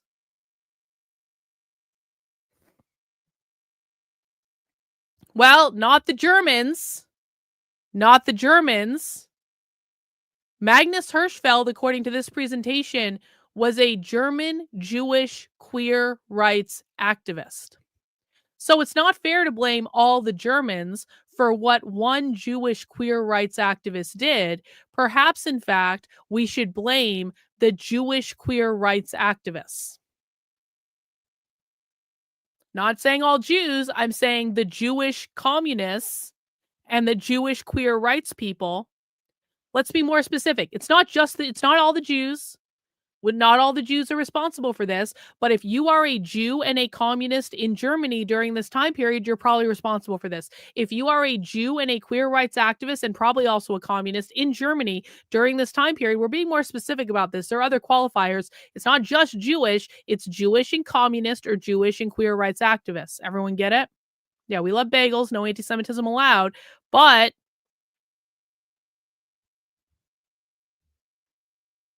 museum, exhibition space, where the whole world of sexuality is presented to the public, and where this argument that Hirschfeld is making in his scientific journals is presented to the public, that gender and sexual orientation are continuum rather than binaries. The heart of the exhibit is this core exhibit, Magnus Hirschfeld's Sexual Transitions. You can see it's trilingual. It's in English, French, and German, much like the famed Broadway number, Willkommen, Bienvenue, Welcome. Using these three languages in Weimar, Berlin at the time was a way of channeling that your publication, theater piece, institution was speaking to the world, not merely to the city or even to the country, but to the world. And you can see here, these are portraits of the same individual in stereotypically male and stereotypically female clothing. These are drawn from Hirschfeld's patients. And one of the notable things, actually, is that they're generally unmasked. So in a lot of medical portraiture of this era, the patients are masked for anonymity. And here it's a real statement that the patients are out and proud. Hirschfeld immediately embraces film as a medium for reaching the public as soon as it's bubbling up, really before World War I. By 1919, it's a major medium. It's silent film. He makes this film, this gay rights silent film called Anders als die Andern, which means different from the others. And the screenplay is essentially a kind of roman à clef about one of his patients from the early days of his practice who confided in Hirschfeld that he was secretly gay but was betrothed to a woman that was a family friend and commits suicide on the eve of his wedding to her. and tells Hirschfeld he needs to take a public stand because private psychotherapy is not going to be enough. In the film, it's a concert violinist who's the protagonist, and he's blackmailed and outed, and his agent cancels all of his concerts, and he commits suicide taking pills. The protagonist played by Conrad Veidt, who's one of the great silent film actors of that era. And the young violinist in the flashback scenes is played by Karl Giese, who is Hirschfeld's partner. Additionally, Hirschfeld is involved in the publication of this book, Berlin's Lesbische Frauen, which means Berlin's lesbian women. It's the world's first lesbian travel guide. It's written by Margarete Rellig, who is a bona fide Berlin lesbian. The foreword is written by Magnus Hirschfeld that explains that this is not merely a travel guide, but this is kind of a form of therapy. That if you were a lesbian from elsewhere in Germany or from a small town in France or a small town in Ireland and come to Berlin, with this book in hand, you can find the lesbian clubs. You can find there's a skating club. There's a Jewish lesbians chess club that meets in a cafe on Thursday afternoons. It's this huge, this enormous lesbian world, and this publication makes it accessible to anyone who would be interested in it. One of the many queer Europeans who are attracted to Berlin and move there, as an expat for a while in this period is Francis Bacon, who is a incredibly well-known Irish-born artist. Surely his work is, I'm sure it's in MoMA and the Met, and if you're interested in him, you could see it locally in New York or any of the world's great cities. And he makes the observation in his memoir that there was this interplay in Weimar Berlin between the day world of Hirschfeld's museum and the night world of the sex clubs. And the influence could go either way. So sometimes some kink would be displayed in the Hirschfeld Museum and then would appear on stage in a nightlife act in Berlin. But it could also go the other way. There could be some kinky nightlife act and Hirschfeld might be there at 2 in the morning and then, oh, well, I didn't know that this was a thing, but clearly, it's getting.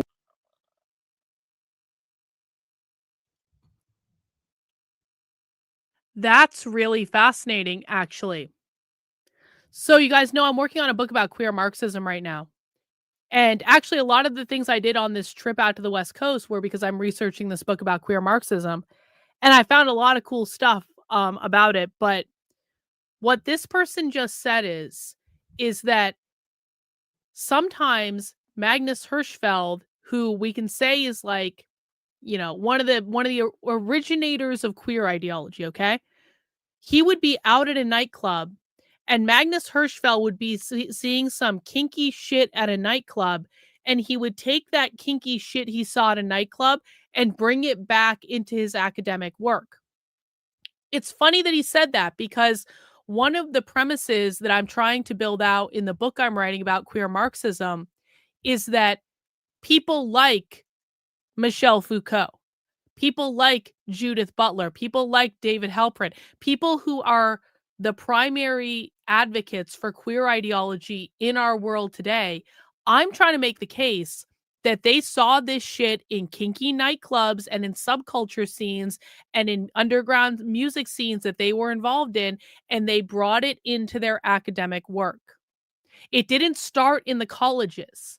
It started in the streets. It started in these underground subcultures at the fetish clubs, at the leather clubs, at the drag clubs, all that stuff. And because the college professors were going to these fucking fetish clubs, they brought what was happening in the fetish clubs into their academic work. And that's when it propagated in academia. And that's when it started trickling down into everything else through academia. But it didn't start in academia. It started in the fetish clubs.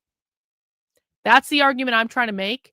And he basically just said Magnus Hirschfeld was doing the same thing. Let's listen to that again.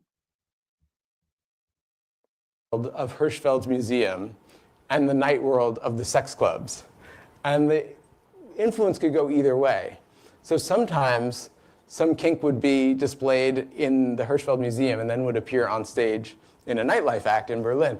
But it could also go the other way. There could be some kinky nightlife act, and Hirschfeld might be there 2 in the morning, and then, oh, well, I didn't know that this was a thing, but clearly, it's getting butts in seats, so someone must be into this, and then document it in his sex museum.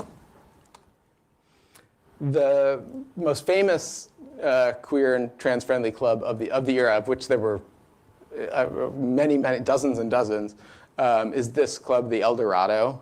You can see the gender personae of the individuals on the marquee, and the slogan, "Hier ist richtig," which means here it's right.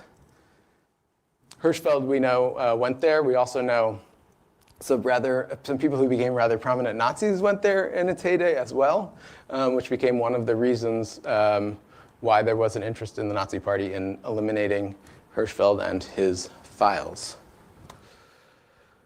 In this club at this time, because of Hirschfeld's intellectual ideas about gender as a continuum, there was a new cultural space for gender nonconforming singers, actors, cabaret personalities. So you get people like Claire Waldorf, who's a butch lesbian star of the era. Her most famous song is called Raus mit der Männern, which means out with the men. And it's the argument that if Germany expelled all the men from parliament, its problems would all be solved. You also get figures like Anita Berber, who's a close friend of Hirschfeld. There are rumors that they hooked up, but like all the best rumors, probably not true. But here you have somebody who is picking their own gender persona by the night. So if you went to a nightclub and Anita Berber was on the marquee, you didn't know till the curtain went up which Anita Berber you were going to get. You might get this on your left, this drag king persona, which Berber called the Eton boy. It's kind of like a posh British aristocratic young man. Or this very femme fatale on the right, Anita Berber doing the cocaine dance in this corset dress, which leaves very little to the imagination. This world was under threat and, of course, did not survive much past 1933. You can see here the El Dorado Theater turned into the local Nazi Party office for the neighborhood. The sign where it used to say "Here it's right." That's funny, actually. Says "Vote the Hitler List" #1. This is propaganda. There's not going to be another free and fair election in Germany until 1945, or east of the wall till 1989. Magnus Hirschfeld decides in 1930, actually several years before Hitler seizes power, that life is getting dangerous for him in Germany. He's actually, in 1920, he's attacked in the streets of Munich by right-wing thugs. This is before the right-wing thug scene in Munich has even constituted itself into the Nazi Party. They're already attacking him. And he decides he's going to go over to America till the whole fascism thing blows over. In winter 1930-31. He goes to America, starts in New York, gives a series of lectures, and spends a fair amount of time in Harlem. He stays actually at the New Yorker Hotel across from Penn Station at 34th and 8th, and he zips up to Harlem, where he meets these individuals. This is on your left, Langston Hughes, famous queer African-American poet. On your right, Yo, Langston Hughes was queer. I remember having to recite a Langston Hughes poem when I was in middle school.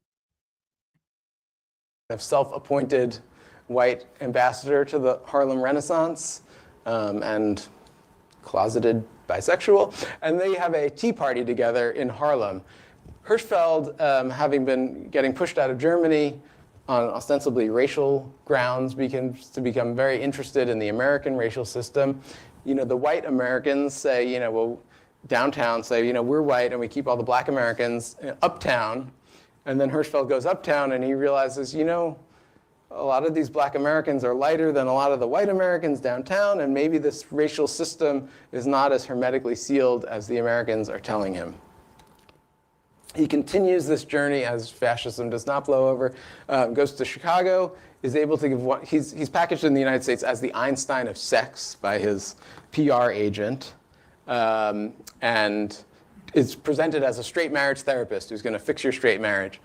every so often in America, there are spaces where he can talk about his actual area of expertise, queer life. One of them is Chicago, in a very special and unusual place in 1930s America called the Dill Pickle Club. Can't make this up.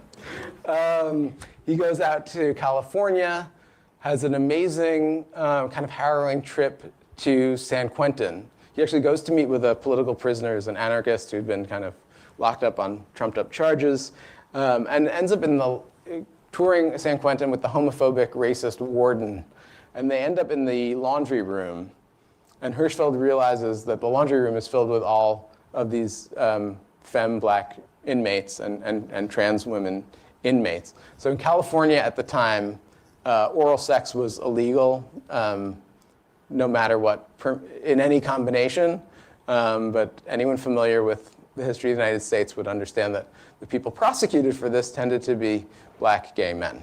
They all end up in the laundry room at San Quentin. Hirschfeld is arguing that these prisoners first of all, these prisoners did not commit any real crime, that oral sex should not be a crime. It's violated flagrantly by people, from the governor on down, and that their prosecution is really persecution. He does not have a lot of success with the racist, homophobic warden, but I think it is a really remarkable moment in history, 1931, for an individual to be making these claims for the humanity of all.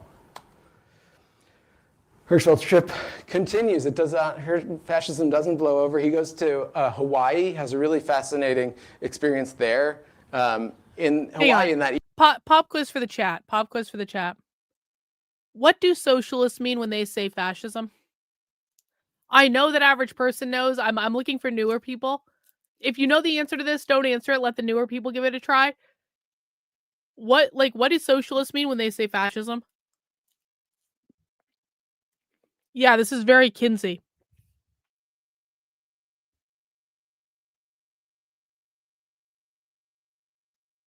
That's okay. That's all right. No worries.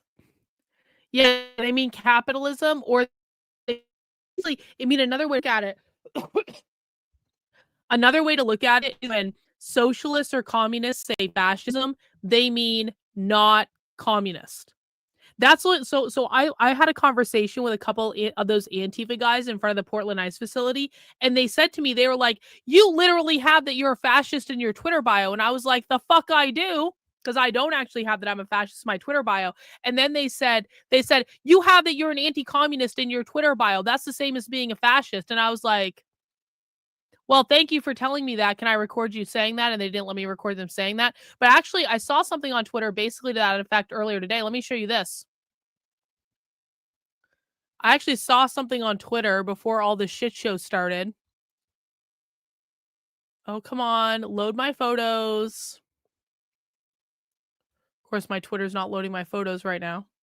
Why would Twitter be doing what I wanted to do? Why would Twitter ever do what I wanted to do when I needed to do something? Here it is. This is a post I saw on Twitter earlier today. Tonight on Unsolved Mysteries, we're going to find out why every anti-communist is a fascist.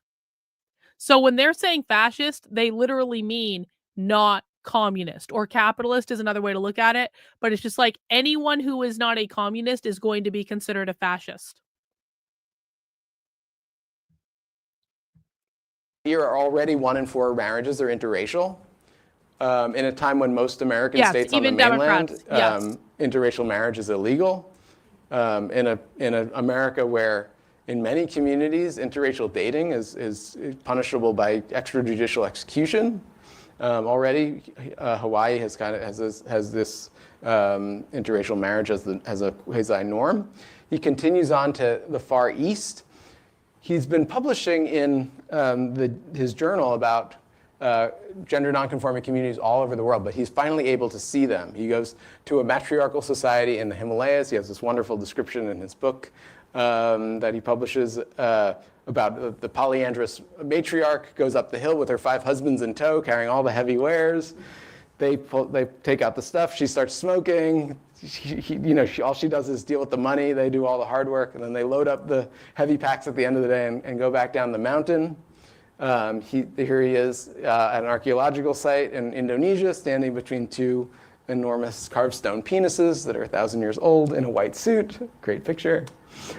He meets with this trans community in Indonesia, which is known under the term waria, which is, from my understanding of Bahasan Indonesia, which is Indonesian, which is limited, is a combination of the word for man and the word for woman. These are trans women. They've existed in Indonesia for as long as anyone can remember. Were not stamped out by either the coming of Islam or the coming of Dutch colonialism. He, in Shanghai, meets Li Shutong, a Hong Kong-born medical student who introduces himself and offers his services as a translator. They are soon a couple. Karl has been left behind in Berlin to kind of mind the store at the Institute. And Hirschfeld and Li Shutong begin traveling the world together. Hirschfeld takes up the mantle of anti-imperialism, which is, again, rather far-sighted for a European in that era. He gives an interview. What does imperialism mean? Pop quiz for the chat. What does imperialism mean? Hirschfeld takes up the mantle of anti-imperialism. What does imperialism mean? What did Lenin say about imperialism? Yep. Lenin said that imperialism is the highest form of capitalism. Imperialism is basically like colonization or colonialism on steroids. It's like, think like empire. Think like the British Empire. That's what they're talking about. Imperialism or like stealing of mass quantities of land over multiple countries. That's the highest form of capitalism, according to Lenin. So they're saying Hirschfeld became anti-imperialist. Okay, that's another way of saying communist. Review to the English language, and in part spurred by Li Shutong and his understanding the experience East Asian people of European racism are experiencing. He gives this interview to a Chinese English language paper in Shanghai where he says Hirschfeld hits foreigners' idea of superiority. He says, foreigners are guests in China and need to respect the native people. He settles in France in exile. He never returns home. He hears from Karl, Karl leaves the day after the book burning, or the day after the raid, and meets Hirschfeld in Italy and tells him of the raid. Hirschfeld settles in France on the anniversary of the book burning. He opens this library of burned books where people in France, at least, can read the books in German, English, French, and other languages that had been burned by the Nazis. Hirschfeld publishes his travelogue. It's actually, in German, it's called Weltreise eines Sexualforschers, world journey of a sex researcher. In English, everything, sex in both US and Britain is kept closer to the vest, so it's under Women East and West is the English translation. And finally, he settles in the south of France and devotes the rest of his life to this debunking of Nazi race theory. So he has this really, the end of his life is a turn towards race. He's thrown out of his country on ostensibly racial grounds. He's involved with his new partner, Li Shutong, who's of East Asia. Just for the record, he just called Jews a race, just so everyone knows that, right? He's thrown out of his country on racial grounds. I just want to listen, man, one of the things I actually did write about Magnus Hirschfeld, I wrote a book called The Brief History of Racism. Magnus Hirschfeld's book was actually mentioned in my book. I just want to point out, he literally said he was thrown out of his country on racial grounds. That means Jewish. Jewish is a race, according to these people and, everyone else as well. They're not white. And Jews, by the way, don't even consider themselves to be white. Thrown out of his country on ostensibly racial grounds. He's involved with his new partner, Li Shutong, who's of East Asian ethnicity, and can see how people of East Asian ethnicity are treated all over the world, including in the US-occupied Philippines, where they won't even let Li Shutong get off the boat because of Chinese exclusion. Li Shutong is from Hong Kong, which is a part of Britain at the time, and is kind of trying to explain to them that he's a subject of His Majesty George V, and of course the American border guards don't want to hear it. So this is Hirschfeld's final work, where he argues that there are no there are no pure races, and ultimately we only share a race with our biological siblings, should we have any. He says. What do I think about the 3.5 billion we send Israel every year? It's bullshit, and we shouldn't be sending them any money at all. I am against all foreign aid, by the way. It's not just foreign aid to Israel. I am against literally all foreign aid, up to and including foreign aid for Ukraine. And for people who don't know why I bring up Ukraine specifically, it's because I'm literally married to a Ukrainian. So I'm against foreign aid for all countries, and Israel can go fuck itself. If one day there's a blood test that can actually expose your ancestry, the anti-Semites will not be pleased with the results. As we now know, it wasn't a blood test, it's a cheek swab, but we all get these very complicated mosaics of our background when we get them. Certainly I did. And with that, I would love to open the floor to questions, both local and national and international, through the magic of the web. Thank you so much.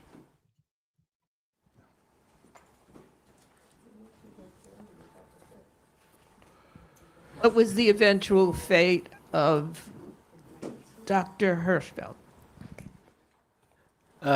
Dr. Hirschfeld, as I said, never returns to Germany again. He settles first in Paris and then in Nice on the French Riviera.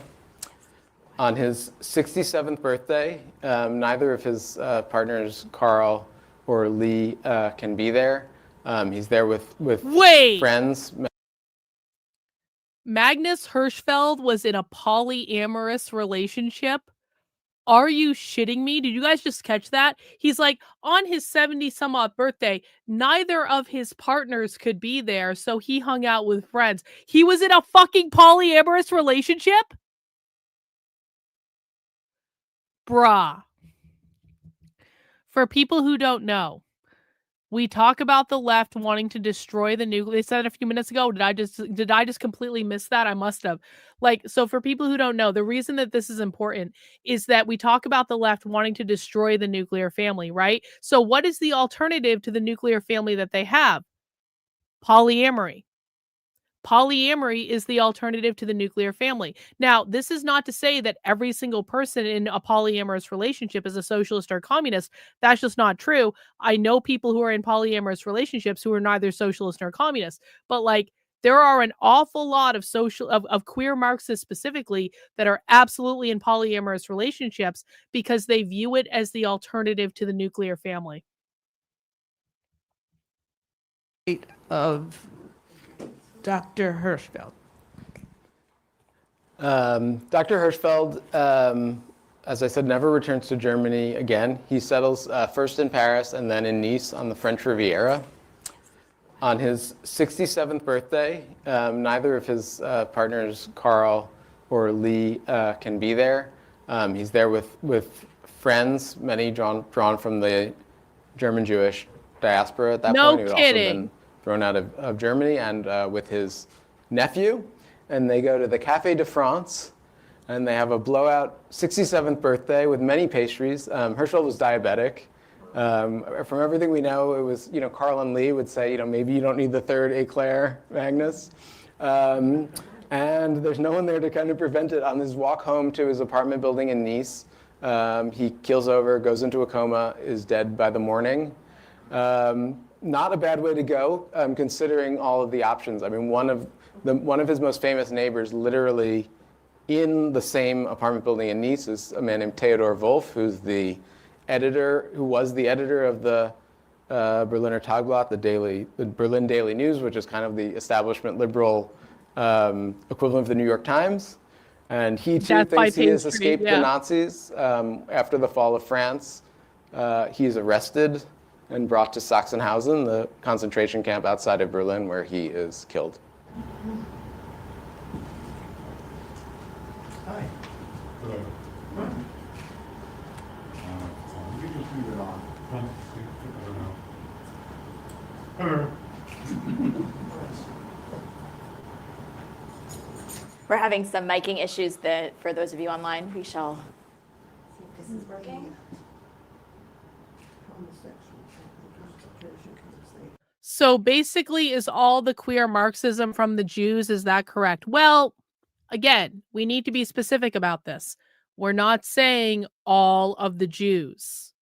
However, were the majority of the Bolsheviks in Russia in 1919 that what were the majority of the Bolsheviks in Russia Jewish, the communists in like Russia Jewish? Yeah, the majority of them were. Were the majority of the Frankfurt School academics who came over and set up shop at Columbia University, the origin of critical theory, were most of them Jewish? Yes, they were. Was Magnus Hirschfeld, who seems to be the origin point of queer ideology and all this ideas that gender is not real? Yes. We're not saying all Jews. We're saying there is a really disproportionately high number of Jews involved in all aspects of the origin and evolution of communism and the origin and evolution of queer ideology. And that's not to say that the only people propagating this stuff are Jewish. There are, of course, non-Jewish people propagating this stuff now. That, like, most of the people that I interact with on the far left are not Jewish. I get told this all the time. And I really do push back on the dissident right-wingers who say it's all Jewish. It's not all Jewish. There are a ton of people involved on the far left that are not Jewish. But if you're looking at the origin point, a lot of the origins of these ideas do come from Jewish people.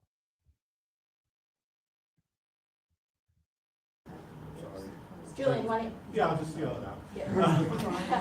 What was the impetus for you to research Magnus? Sure. As I told you, I was a Jewish kid growing up on Long Island in the 90s and had probably more Holocaust education than was psychologically healthy at a young age, and didn't hear anything about Magnus Hirschfeld. And I stumbled into him in the Berlin Jewish Museum in 2009, which was the first time I got over my issues and went to Berlin. And had no idea, I'd never heard of him, and it was clear from the very small amount of information they had about him that A, he was an incredibly important figure, and also that his work as a queer rights activist, as a social democrat, as an intellectual, really made the Nazi anti-Semitism crystallize for me in a way I hadn't understood it. I grew up in the American racial context, where Jews are white.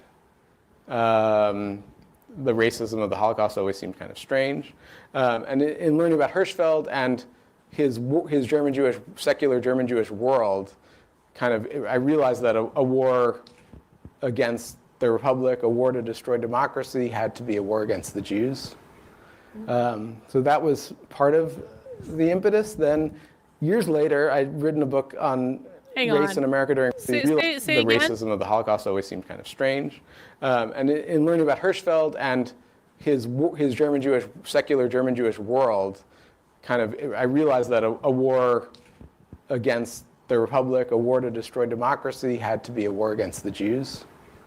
So that was part of the impetus. Then years later, I'd written a book on race in America during Reconstruction, particularly in New Orleans and Charleston, which have a more conscious. Hang on. Still got the losers harassing me. Oh, those prison love letters, honey. You haven't even seen you haven't even seen the half of those prison love letters. You haven't even seen the half of it.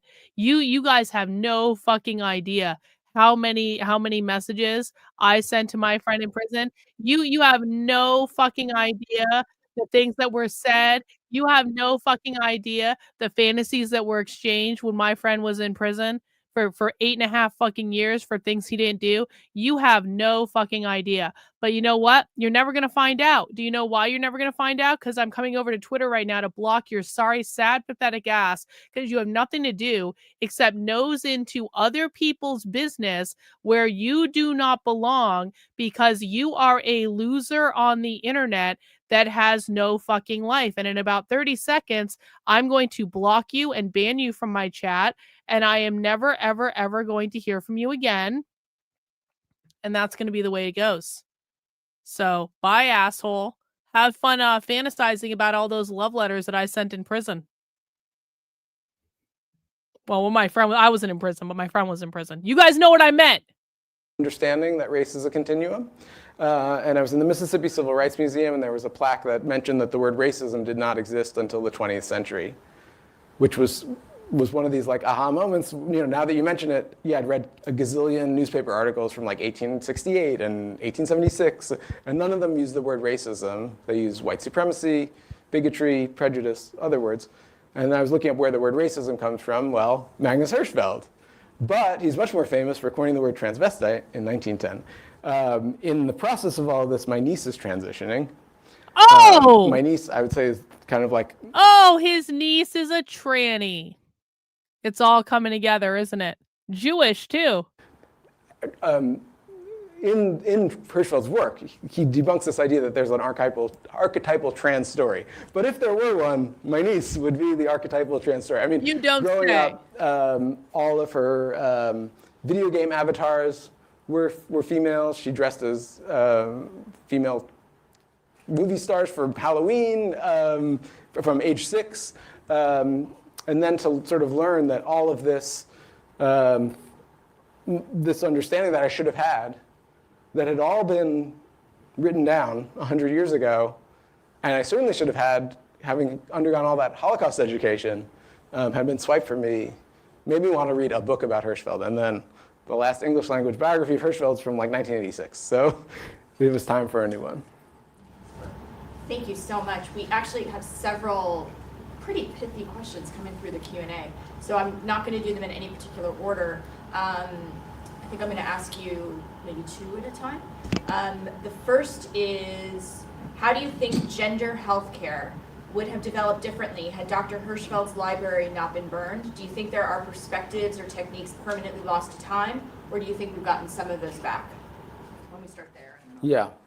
Yeah, I mean, one thing that really infuriates me is when people who are critical of trans healthcare talk about how rudimentary it is, or how unadvanced it is, or how we're experimenting on real life human subjects. We think of how much further ahead we would be had we not stopped doing trans research and trans healthcare for 100 years. And I should say that a lot of the issues that are being kind of litigated and revisited now were litigated and dealt with 100 years ago. No shit. Gerd Cotter, the individual whose trans permit I showed you, they were 16 years old. Living in not far from Berlin. The mother of the child realized that that their gender identity was, did not correspond to the gender assigned at birth, and said, this is a case for Dr. Magnus Hirschfeld, and took their 16-year-old, to the institute, where the child insisted on having top surgery to the surgical clinic. The doctors meet. They said, well, they're thinking, can we perform top surgery on a minor, on a 16-year-old? And they initially decided, no, we're not going to perform top surgery on a minor. Gerd goes home, tries to perform the surgery on themselves with a razor blade. The mother comes back to the institute with Gerd now, bleeding and injured, and the doctors immediately decide to reverse course and pursue the surgery immediately. It's incredibly sobering. And I think that builds on one of the questions that came in, which was what was the follow-up of his research on sexuality or race. Another question, and I just want to preface this by saying there's a lot of commentary about what is happening now in our society. So I'll just ask the one large question. Seeing parallels between the current political climate and attempts to erase and suppress LGBTQI plus people abroad and the rise of authoritarianism. What is it that you want readers to take away from this book? Is it a call to action? Is it a way to tell us something about Magnus's story? And what are your thoughts on the current attacks on U.S. libraries and book burnings around this content? Okay, I should say I'm as horrified, but also as shocked at the state of the world where we find ourselves today. This was not the world I thought I was dropping this book into. I think Hirschfeld has a tremendous amount to teach us now. The final chapter gets into his final book, Racism, where he explores, there's a literal Nazi slogan, like actual Nazi slogan, Rassenkampf statt Klassenkampf, which means race war instead of class war.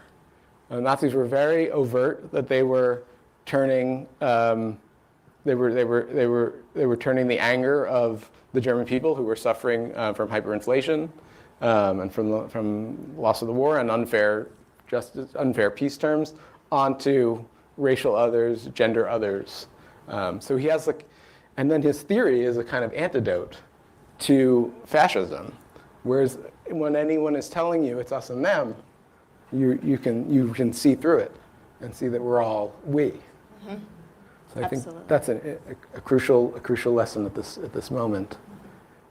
The other thing I want to say is that there's a passage in Timothy Snyder's very short and very worthwhile book on tyranny, where he says, we as people are no different from the people who lived in European societies 100 years ago that collapsed into totalitarianism and authoritarianism. The only advantage we have is that we can learn from their experiences. And some days I'm heartened at how much we've learned, and some days I'm in despair at how little we've learned. Mm-hmm. Daniel, I have another question from online.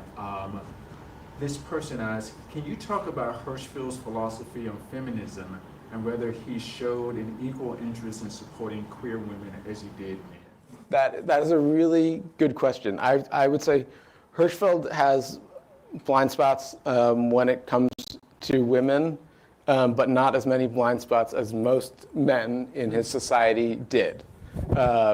His organization is founded by men. I should say, under the law in Germany, it was actually legal to have lesbian sex. It was only criminalized for a man to have sex with a man. A woman could have sex with a woman with impunity, and that did make, that contributed to gay men being the core of the movement. But as he moves forward in his career, more and more lesbian women want to be part of this movement, and he becomes more and more open to having them be part of the movement. He's an advocate for women's suffrage. His sister, Franziska Hirschfeld Mann, is a pretty major suffrage activist in Germany. So there's more in the book, but I think that's it in kind of a nutshell. And speaking of the book, what lessons do you think current journalists can take away from your research and the stories you're presenting today, especially during a moment where the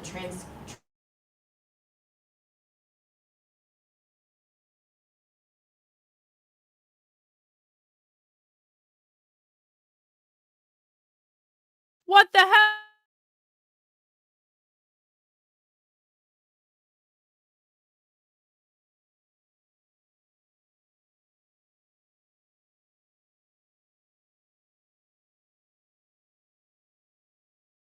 Can you guys hear me? I'm not doing anything. This is StreamYard. Can you guys hear me? Are we still live? Are we still live? Can you guys hear me? What the fuck? I'm not even touching anything. This is StreamYard. Okay, we're back. Are we back? Are we back? Can you hear me? I'm not doing it. Fault. Yes, it's Mossad. Yeah, exactly. It's Mossad. Mossad doesn't want you guys seeing the rest of this lecture. Exactly. We're back. Okay, no one touch anything. More and more history in my career has moved along, is how much of what we know about Berlin before the Nazis is not because it was written down in some history book, but because of a kind of wildcat, seat of the pants, DIY history collection of diaries, like that trans permit that I showed. That's held at something called the Magnus Hirschfeld Gesellschaft in Berlin, the Magnus Hirschfeld Society. Magnus Hirschfeld Society was created by a bunch of gay men in West Berlin in the 70s who started hearing rumors at the bars and cafes that, like, before World War II, you wouldn't recognize this place. It was the center of the gay world. They had no idea. And they decided to start collecting testimonies and documentation. Gerd Katter was living as a carpenter in East Germany, had to cross the Berlin Wall, had to get a permit to cross the Berlin Wall to give this permit to the founders of this research archive. That's how real history is done. It's not just written down. So it's learning from. It's not just about. Yeah, and preserve your stuff and put your emails in the cloud in Canada and all that. Yeah. So I have another question for you because I saw you present a couple months ago, and I think both you and the other author had talked about how you've presented widely on your other books, but this time around it's been a little bit different. Yeah. One's a fluke, two's a coincidence, three's a conspiracy. I've had more than 3 NEH grant-funded history museums and archives and institutions where I've presented previously. Somehow scheduling difficulties, not be able to host an event on this book. I have a friend who. Oh no, guys, the Jewish queer activist is having a hard time finding places to present his Jewish queer book. Isn't that too bad? The Jewish queer activist is having a really hard time finding places where he can present his queer studies book. Just like, it's a tragedy, bro. It's a tragedy. Life is so fucking hard. Museums and archives and institutions where I've presented previously. Somehow scheduling difficulties, not be able to host an event on this book. I have a friend who is in urban studies at a major university that's being threatened by the Trump administration. He's in charge of the lecture series. No. He said usually our lecture series is 8 speakers. This year, because we're being squeezed to, we're being strangulated by the Trump administration, it's 3 speakers. Oh no, academics have to find their own fucking source of funding rather than taking it from the taxpayer. Oh no! It's a tragedy that you assholes actually have to do work to find people to fund your bullshit projects rather than just getting handed a government-funded fucking check. It's a real tragedy, man. I feel real bad for you. Tayton, if only I could twirl this dude's hair and tell him how much I appreciate what was done to the books back then. Someone's got to have a conversation with this guy about his hair. And listen, man, I know people have opinions about my hair. I really do get it. Someone has got to have a conversation. This guy looks like Lord Farquaad. Like, this is not a good haircut for, like, any man. It's just, like, it doesn't work. He's got the sideburns. He's got the widow's peak. He's got the weird length. I mean, if he's growing his hair out, I guess that's one thing. Like, there's always that awkward phase that you go through when you're growing your hair out. But, like, someone's going to take this guy aside and be like, do you know you look like Lord Farquaad? If that's what you're going for, fine. I mean, everyone's allowed to have their... Yeah, he's like a Ghostbusters villain, exactly. He said if it was 8 speakers, you could be one of them. If it's 3 speakers, it has to be from this very narrow band of people like at the very center of the field. So yeah, what's going on now is definitely affecting my ability to get this message out. Yeah. Oh no! Before we wrap up, are there any other questions in the room here? Yes. I just had a question about your research process, in the context of the book branding and the limited information you mentioned. How did you overcome obstacles with finding the information? You documented a lot of travel and different things like that. What was your process? Yeah. So I started this project a few months before the pandemic happened. So I had this kind of plan that went awry. But one thing I did, my German is still not very good, but I did, I began learning, and I'm still learning German. I was fortunate enough to get a fellowship named after Ina and Robert Caro, the greatest living biographers in the English language and researchers, to go to Berlin, go to archives, but also go to the site. Go to the site where they burned the books, go to the site where the institute stood. It was destroyed in the war, but it's marked, and there's all kinds of information. Got to meet Ralph Doze, who the DIY historian who's now in his 70s, who got that permit. So all of those research methods, and then reading widely. The other thing is they didn't destroy everything. They tried to destroy everything they couldn't. I mean, there are a handful of books. A colleague has one that's stamped with the Institute logo, like from the library. That movie, the Nazis tried to destroy all the copies of it.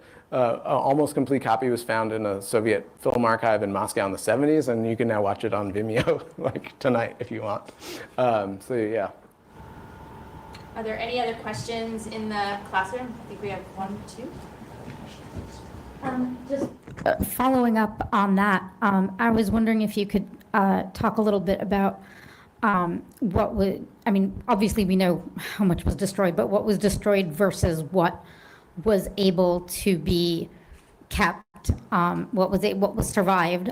For example, you were talking a little bit before about some of the books being available in France and stuff like that. Yeah, one of the reasons, as suppressed as Hirschfeld was, and I would say he was heavily suppressed like in the United States and the Soviet Union, the two victors of the war. Both countries had a kind of queer positive 20s and 30s and had a very anti-queer 1950s. Here in the US has a lavender scare. Soviet Union legalized. Why was it an anti-queer 1950s? He just said we had a very anti-queer 1950s in the US. Why was there a very anti-queer 1950s? Pop quiz for the chat. What was anti-queer about the 1950s?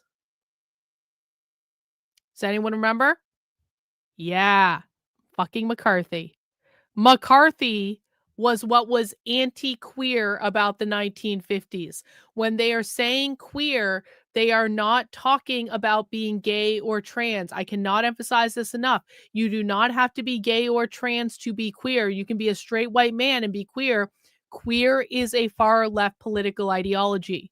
And they always tell on themselves. What was anti-queer about the 1950s? McCarthy. Like in the United States and the Soviet Union, the two victors of the war. Both countries had a kind of queer positive 20s and 30s and had a very anti-queer 1950s. Here in the US has a lavender scare. Soviet Union legalized gay sex after the revolution and then recriminalizes it under Stalin in the 50s. So that's where some of it went. Thankfully, Hirschfeld was like an incredibly successful individual in his time. So there's like, that pamphlet was huge bestseller. That book, Berlin's Third Sex, was huge. Some of them were actually preserved by the Nazis. They would put the banned books in something called a Giftschrank. It's like the poison chest. This is happening again today, right? The books that you could access them only if you were going to write against them, but they would be kept in the library. And then by the end of Hirschfeld's life, towards the end, he's big enough that all of his books are coming out in French and English and other languages simultaneously. And by the end, that last book comes out in English because there's no German publishing house that can put out an anti-Nazi book at that point. That speaks. That's pretty intense. Anyone else? Oh, got a question in the back. Thanks to everybody that's also online. Can you tell us a little bit more about the American reaction to his publications on race? Yeah, so he is, he's in an interesting spot, right? He's been thrown out of Germany. Well, the first time he comes to America, he's in a fun spot where he's in his 20s and he's never been overseas and he's covering, he's based in Chicago and he's covering American social life. And covering the fair, the World's Fair in Chicago. That's like a huge thing.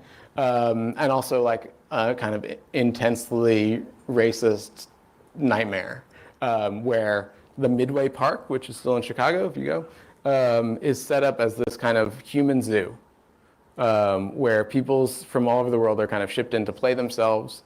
They have these Alaskan natives that they make them dance in the heavy furs that they wear in Alaska in the middle of a Chicago summer. They have like an African village. It's kind of awful. And Hirschfeld's articles from that era are not bylined, so there's no definitive way to kind of figure out exactly what he's doing. Then when he comes back to America in the 30s, he knows he's kind of on thin ice, right? Because he can't just go home. So he doesn't totally want to poke the bear. But in his journal, his personal journal, he has all kinds of things about how this is not a sanely ordered society. And then in this book, Women East and West, which is really World Journey of a Sex Researcher, a good deal of that is the debunking of the anti-miscegenation myth. The American English word mulatto for a mixed race person comes from the word mule. The idea was that actually mixed race people, like mules, would be incapable of reproducing. And there were all kinds of ideas about mixed race people would be mentally enfeebled or weak or have bad lungs or all of this. So a lot of that book is debunking that. I should say Hirschfeld is never welcome to any antebellum slave state, like it's the 30s, the slavery's been abolished, including Washington, D.C. So he sees all of America. He never even goes to the Capitol. So his America tour is sort of limited by where any poking at the American system of race will even be entertained, even if it's dismissed. I have another question from online. And this person asks, were there any precursor to his ideas, persons, organizations, schools, or did he arise Athena-like from his own head? No, I mean, a lot of his ideas, I think his brilliance is beyond dispute, but there are antecedents, particularly in Germany. There's a gay lawyer named Hans Ulrichs, who is about a generation before Hirschfeld, and speaks out against this paragraph 175 law. He takes the stage at a bar association conference for German lawyers and is laughed and heckled off the stage. He ends up moving to Italy, where actually there is never a law against criminalizing homosexuality, and kind of lives the rest of his days sort of like writing Latin poetry in Italy.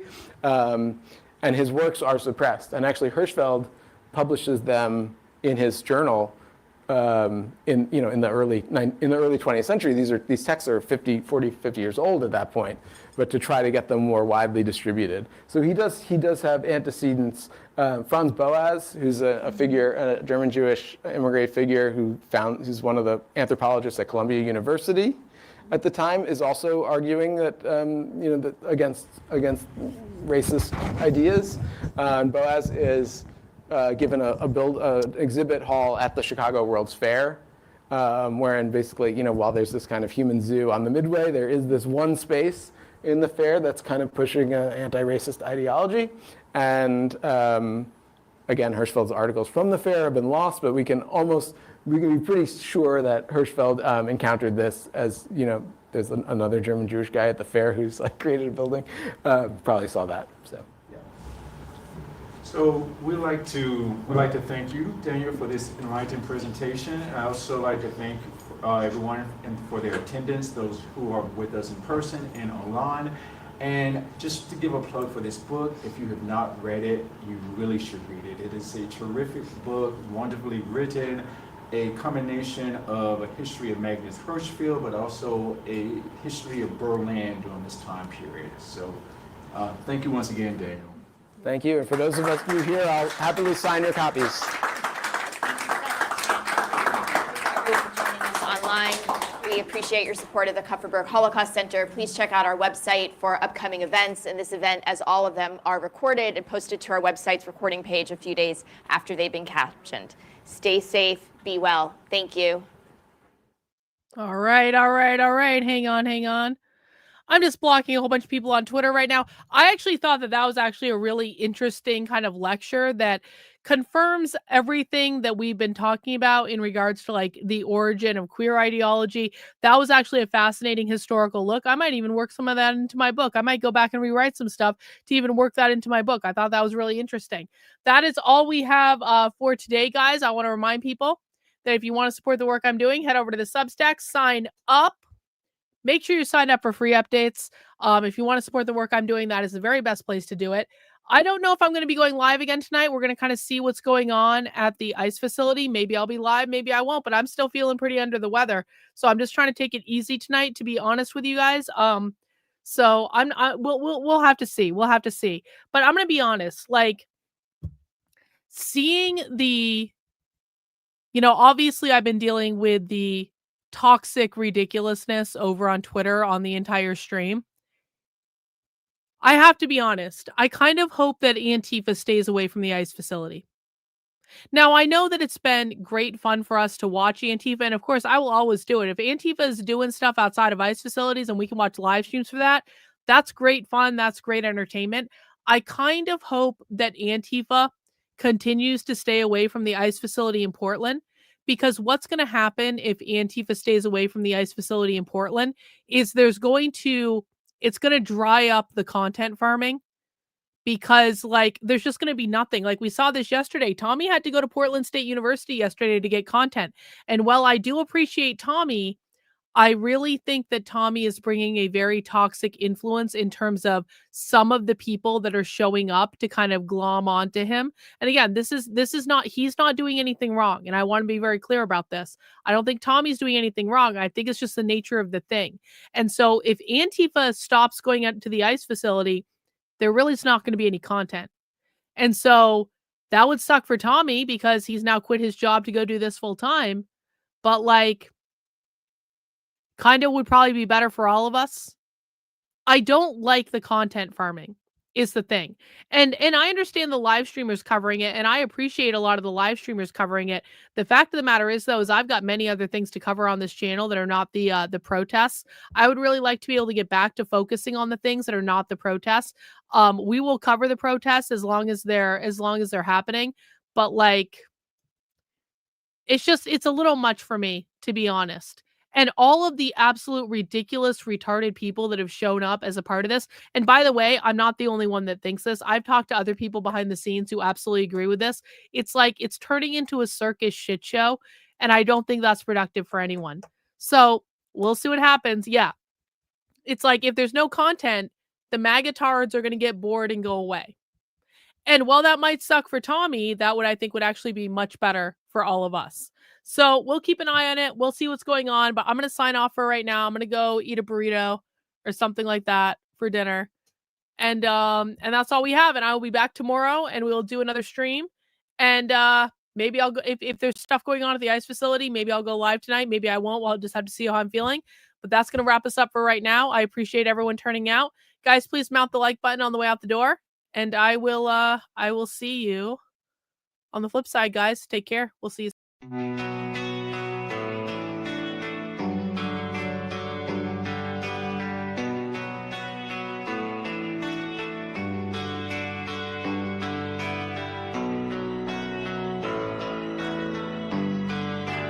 How are you feeling? How long have you been here? 3 months, May 17th. And what brought you? That's difficult to answer.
how is it that playing the piano for people has eventually resulted in your being here in the hospital?